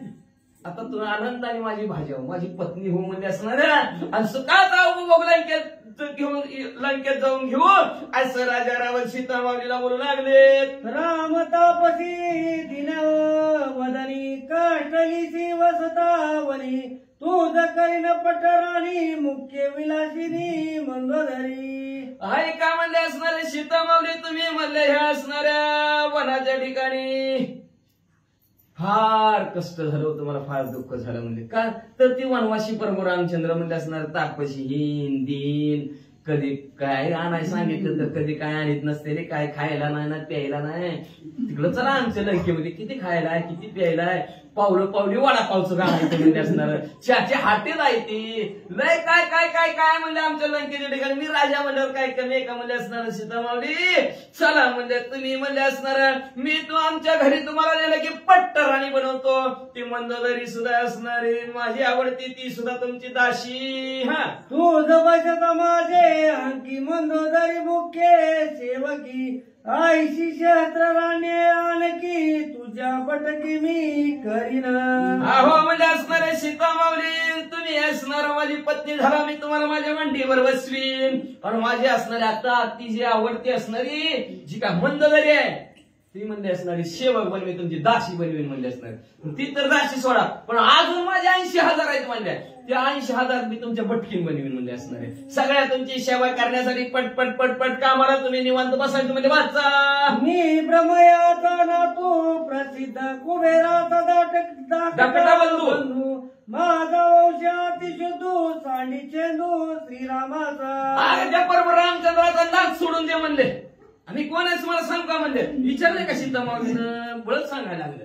अहो म्हणजे त्या ब्रह्मदेवाचा नातू आहे जे असणारा धन कुबेराचं म्हणतात त्या कुबेराचा असणारा धाकटा भाऊ आहे म्हणजे असणारा लंकेचा राज आहे म्हणजे असणारा एवढ्या मोठ्या वंशातला एवढ्या मोठ्या कुळातला आहे म्हणजे. आणि काय नाद धरलाय परमरामचंद्राचा. सोड चल माझ्या संग. वसंत वळगे शेजारे शेजारची जे कुसुमारके चंद्र निवई काय शीतल करे हा निववी निववी शीतळ करे करीन किंकरे सिद्ध ऐका सीतामाऊली मध्ये असणारा वसंत ऋतूत कायम आपल्या गावामध्ये असणार अनेक असणाऱ्या फुलं बहरणार. त्या फुलांची शेज तुम्हाला करतो म्हणजे असणार. चंद्र सूर्य चंद्र शीतल चंद्र छाया त्याला सांगतो आमच्या घरी जाऊन सीतामाऊली पशी शेजारी म्हणजे असणार. एवढंच नाही 33 कोटी देव सुद्धा असणार तुमचं सेवा करेल सीतामाऊली आमच्या तिकडे चला. सूरश्रेष्ठ इंद्राधिक तुझे वळंगेचे पाईक मुख्य मी आज्ञेचा सेवक आलोलिक भोग भोगी यागामध्ये असणाऱ्या देवतांमध्ये श्रेष्ठ 33 कोटी देवांचा राजा इंद्रदेव आहे. तो इंद्रदेव सुद्धा असणारा तुझा सेवक असणारा बनवीन. मुख्य मी असणारा स्वतः मी राजा रावण माझ्या आज्ञेत सगळे देव आहेत पण मी तुझा आज्ञाधारक बनेन. आणि ज्याचं लौकिकच करतात ना अशा प्रकारचं भोग तो आमच्या लंकेत येऊन भोग चल लवकर. माझे देखील या अशोकवन तुझे निवेल तन मन धन्य मशील दशानन लंका भुवन देखलिया. हो सीतामाऊली तुम्ही जर माझं अशोक वन जर बघितलं अशोक वाटिक म्हणजे बाग आहे त्या बागेचं नाव आहे. ती जर बाग तुम्ही बघितलं तर तुमचं असणार शरीराला सुद्धा समाधान वाटेल मनाला सुद्धा समाधान वाटेल. आणि माणसाला मनातल्या मनात बरं झालं राजा रावणाने मला उचलून आणलं. बरं झालं राजा रावणाने माझ्या बरोबर लग्न केलं. लंका बघितल्यावर म्हणचाल सीता क्रंदे राम राम रावणा अत्यंत सकाम तिचे प्राप्तीचा संभ्रम आवडी देख देऊ पाहे. मग असणारा एवढं सीतामाऊलीनं ऐकलं. सीतामाऊली म्हणल्या राम राम राम राम राम राम काय बोलायला लागलाय बाबा. कुणाला तरी बोलावं मला कशाला बोलावं मला काय गरज आहे का काय कुठं बोलावं काय बोलावं. राजा रावणाला काय कळणार म्हणजे असं राम राम म्हणाला. तेवढ्याच राजा रावण असणारा अतिशय सकाम झालेला राजा रावण सीतामाऊलीला धरण्याचा प्रयत्न करू लागला. सीता म्हणे रावणाची बोळ माता गोपाये अग्नीची देवी तू मत बघू पासी जळून मरती मतकामे. सीतामाऊली म्हणू लागला जसं म्हणले ते पतंग नव्हता किडा अग्नीला स्पर्श करायला जावा किंवा वाळव्या अग्नीला स्पर्श केल्याबरोबर जशी जळून भस्मसात व्हावी तसा अग्निरूपी सीतामाऊलीला तो धरायला चाललास रे मरशीला. पतंग लिंगी दीपक पाळी तो तत्काळ होया होळी तैशी बघू जाता जनकबाळी तू सकोळी मरशील. जसं पतंग केला अग्नीला धडपा गेल्यानंतर आपण स्वतः भस्मसात होतो तसं राजा रावणा तू जर मला झालं तर तू तर नव्हा तुझ्या कुळासहित मरशील. आईला विलाप सुरेंद्र सर्वांगी बगे झाली इंद्रा तैशी विलापिता रामदारा बाणदारा निमशील. जसं म्हणजे असणारा इंद्रदेवाने अहिल्याचा असणारा विलास धरला आणि इंद्राला भग पडली तसं तो माझा विलास धरला की तू तर त्याला भग तरी पडली तू तर मरूनच जाशील. श्रीराम सूर्य रावण खदोत रावण कांची श्रीराम अमृत तुझे काही जो बोगा सकता ते निश्चित दंश मशक. राजा रावणा माझे प्रभू रामचंद्र म्हणजे सूर्यासारखे तेजस्वी आहेत. आणि तू राजा रावण कुठला आला म्हणजे डोम कावळा आणि मला म्हणतो माझ्या बरोबर आहे. सूर्य कुठं ती खज्योत केला कुठं रावण म्हणजे असणार कांजी म्हणजे शिळ पाकड आणि प्रभू रामचंद्र म्हणजे असणार म्हणले ताजं तवाना अमृत आहेत म्हणले. कांजी म्हणजे विश्वी म्हणा, शिळपाक म्हणा, काही म्हणा, पण असणारे माझे प्रभू रामचंद्र अमृतासारखे आहेत म्हणले. आणि असा असणारा तो राजा रावण म्हणले. कुठं प्रभू रामचंद्र, कुठं राजा रावण. आणि मला भोग दे म्हणतो. लाज वाटते का तुला? श्रीराम केवळ क्षीर समुद्र, रावण मूताचे खिल्लर, त्याचे काही भोग तत्पर, ते कुशर नरदेवी. अहो म्हणजे असणारा प्रभू रामचंद्र म्हणजे असणारा भला मोठा दुधाचा समुद्र आहे. आणि ते राजा रावण म्हणजे मुतारीतलं डबकं. कुठं काय मागावं, कुणाला काय बोलतं कळतं का? राजा रावण तुम्हाला म्हणले असणार. अहो म्हणले असणार त्या डप्पाच्या ठिकाणी असणार कोण आहे? जी राजा रावणाबरोबर असणार भाऊ ते असणार मनुष्य रूपात असून सुकर आहे. सुकर म्हणजे डुक्कर वाचता. श्रीराम जगाचे जीवन, रावण डोबाळ परिचालन, ते रमती डोकळीन, साधू निमग्न. श्रीराम अहो आपला प्रभू रामचंद्र म्हणजे जगाचा आधार आहे, जगाचं पाणी आहे. आणि तो राजा रावण म्हणजे कुठलं तरी डबकाळ आहे. म्हणजे डबकाळ आहे, पाण्याचं डबकाळ, घाण पाण्याचा डबकाळ आहे राजा रावण म्हणजे. अहो आमच्या प्रभू राम आणि त्या डबकाळाच्या ठिकाणी म्हणजे डोंकावळं, बगळं, लांबतुंडी तसली थांबतात म्हणले. आणि आमचं बरोबर रामचंद्र म्हणजे दुधाचा सागर आहेत म्हणले. तिथं म्हणले असणाऱ्या महान असणारे ऋषीवर्य असणारे साधू संत असणारे तिथं थांबतात. असं आमचं प्रभू रामचंद्र रमणी आहे. तिथे वेशाती कपटी, चालण्याचे रूपे स्त्रीलंपटी, विषय गोडीची या गोष्टी आमिषासाठी मरे मासा. अहो म्हणजे असणारा राजा रावण तुम्ही कसे आहोत म्हणजे असणारा पाहुण्याच्या रूपाने आलेला. आणि कपट ती विमानाच्या ठिकाणी आपल्या जे पाहुणार आहे पाहुण्याच्या मनात काय तर एवढं कसं काय चाललंय, बरं चाललं, बरं चाललं, बरं चाललं, व्यवस्थित आहे म्हणा. पण ह्याच कार असताना त्याच्या पोटानं आणि ह्याच पोटानं बघ धुलतच बसायचं. काय गरज आहे का? फुकट कळण शिंदी वळवळ काय करायचे? कारण नाही आपल्याला दुसऱ्याचं काय धुलतच बसायचे, काहीच नाही. मग असं भाव तिथे आला आणि कपटी वेशामध्ये आलेला आहे. संन्याशाचं रूप धारण केलं. स्त्री लंपट संन्याशी असणारा स्त्री लंपट नसतो, पण संन्याशाच्या रूपात आला आणि स्त्री लंपट झाला म्हणजे असणारा. आणि गोष्टी बी विषयाच्या गुढीच्या करता काय राजा रावण असतं का? ती या विषयाच्या पोटी तसा मासा मरतो का नाही? ती बघा मासा असतं, एकटं असतं खाली, एकटं पाण्यात आमिषाला धरलेलं असतंय. ती म्हणतात बाकीच्या माशाला म्हणतात नका रे येऊ, वरी एकटा आहे ती तुमच्यासाठी आमच्यासाठी थांबलाय म्हणले नका. पण तरी सुद्धा म्हणजे कुणी कुणाचं ऐकत नाही. तशा प्रकारे आमिषाने जसं मासा संपतो तसं तू बी संपून जातील. वना निघता श्री रामचंद्रा 27 वर्षे, त्या अवसरा माझे वय वर्षात वशिष्ठ द्वारा ऐकिले. ऐका राजा रावण, माझा अभिलाष तुम्ही धरता. वयाची मर्यादा तरी असावी की का उठलं की सुटलं कुणी काही नाही. इतर घातलेला असलं तरी तसंच, सलवार घातलेला असला तरी तसंच, आणि ती ड्रेस घातलेला असला तरी तसंच. दृष्टी सृष्टी ज्याची त्याची. कधी काही वय लागलं तसं सीता माऊली म्हणू लागल्या. अहो मी ज्यावेळेस प्रभू रामचंद्राबरोबर वनवासाला निघालेले होते त्यावेळेस असणार वशिष्ठ महाराजांनी सांगितलं आता कुठं सीता माऊलीचं वय वर्ष 18 झालेलं आहे असं वशिष्ठ महाराजांनी सांगितलं होतं. राजा रावणा तुमचं ऐका. तू तव बहु काळाचा म्हातारा, विषय बोलित आली जरा, तू माझी अभिलापद्वारा निशाचर का मारसी. कशाला राक्षस मारायला लागला रे उगाच? कशाला माझा अभिलाष धरायला लागला म्हणले असणार? काय माझे मध्ये काय असणार? पहिले तू म्हणले असणार कधी काळीचा म्हातारा. 14 चौकड्या कशाला म्हणायचं? किती राजा रावणाचं वय आहे बघायचं का तुम्हाला? 4 चौकड्या. त्रेता, सत्य, त्रेता, द्वापार, कली या 4 युगाची एक चौकडी. त्यातनं 4,32,000चं कलियुग आहे. ह्याच्या दुप्पट असणारा द्वापार आहे, त्याच्या दुप्पट असणारा त्रेता आहे, त्याच्या दुप्पट असणारा सत्य आहे. ह्या सत्य 4ची असणारी बेरीज करायची. बेरीजला 14ने गुणायचं. एवढं वर्ष राजा रावणाचं आहे. गणित घरी जाऊन करीत बसा. मग एवढा राजा रावण तू एवढा म्हातारा, मी कुठं 18 वर्षाची.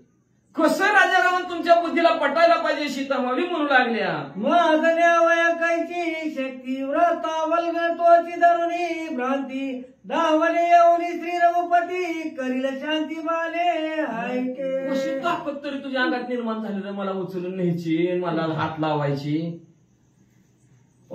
फुकटच्या फुकट कसं तुझ्या मनात असणार. बुद्धीच्या ठिकाणी भ्रम सगळं चांगला आहे म्हणतात, बुद्धिवंत आहे म्हणतात, ज्ञानी आहे म्हणतात. आणि कुठनं तुझ्या बुद्धीच्या ठिकाणी अशी भांडणं पडली, मला उचलून न्यायला म्हणतो.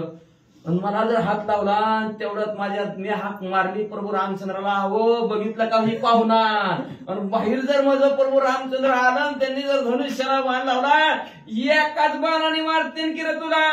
मोठल्या श्रीरामाचे कुराडे केवती पळसी बापुडे बाण सोडून या गाडे धड दुधडे पाडील. अरे आमच्या प्रभू रामचंद्राचं बाण जर सुटलं तर त्या बाणाचं निवारण तुझ्या शेणी होणारच नाही. बाणाच्या भेणं कुठं लपला तरी बाण तुझ्या पाठीमागचा सरणार नाही. बाण जर लागला तर तुझ्या असणाऱ्या देहाचं 2 तुकडं होते रे बाबा. श्रीराम येईल त्रिशुद्धी रावणे जाणून या दुर्बुद्धी सीता घेऊन या खांदी चपळपदी निघाला. असं म्हणल्या तेवढ्या तर राजा रावणाने गप दिशी सीता माऊलीला धरलं. का प्रभू रामचंद्र येतील ना, आता सांगितलं भीती सांगितलं. आला आमचं प्रभू रामचंद्र बघितलं बाण सोडला तर मरशील. त्या भीती पोटी राजा रावणाने सीता माऊलीला गप दिशी धरला, आपल्या खांद्यावर टाकलं आणि भरारा पळतच निघाला. पिशाचर वदन संयुक्ता सारथीचे सन्मुख आणले रथा मग रावणे रती वावनी त्वरित होय निघता लंकेशी. तेवढ्यात म्हणजे असणार पिशाच बदन. पिशाच म्हणजे भूतासारखं ज्याचं तोंड आहे आणि त्याला म्हणजे असणारा खरं गाढवं झुपलेलं आहे अशा प्रकारचा असणारा रथ लगेच असणाऱ्या भूतासारख्या तोंडाच्या सारख्याने राजा रावणाच्या समोर आला. त्या रथामध्ये असणारा राजा रावण असणारे बसलेले आहेत आणि मन भरून दिशे असणारा लंकेकडे हळूहळू उड्डाण करू लागलं. तेवढ्यात आता कोण बघतंय ऐका. एका जनार्दना शरण रावण केले जानकी हरण आता कोणी सीता क्रंदन जटायू दारुण युद्ध करेल. शांतीप्रमाणे एकनाथ महाराज आपल्या गुरु जनार्दन स्वामीला शरण गेले आणि शरण जाऊन असणारा ह्या अध्यायाच्या ठिकाणी आपण कथा ऐकली. राजा रावण सीतामाऊलीला पळवून नेऊ लागलेला आहे. आता सीतामाऊली आवाज टाकतील उगाच.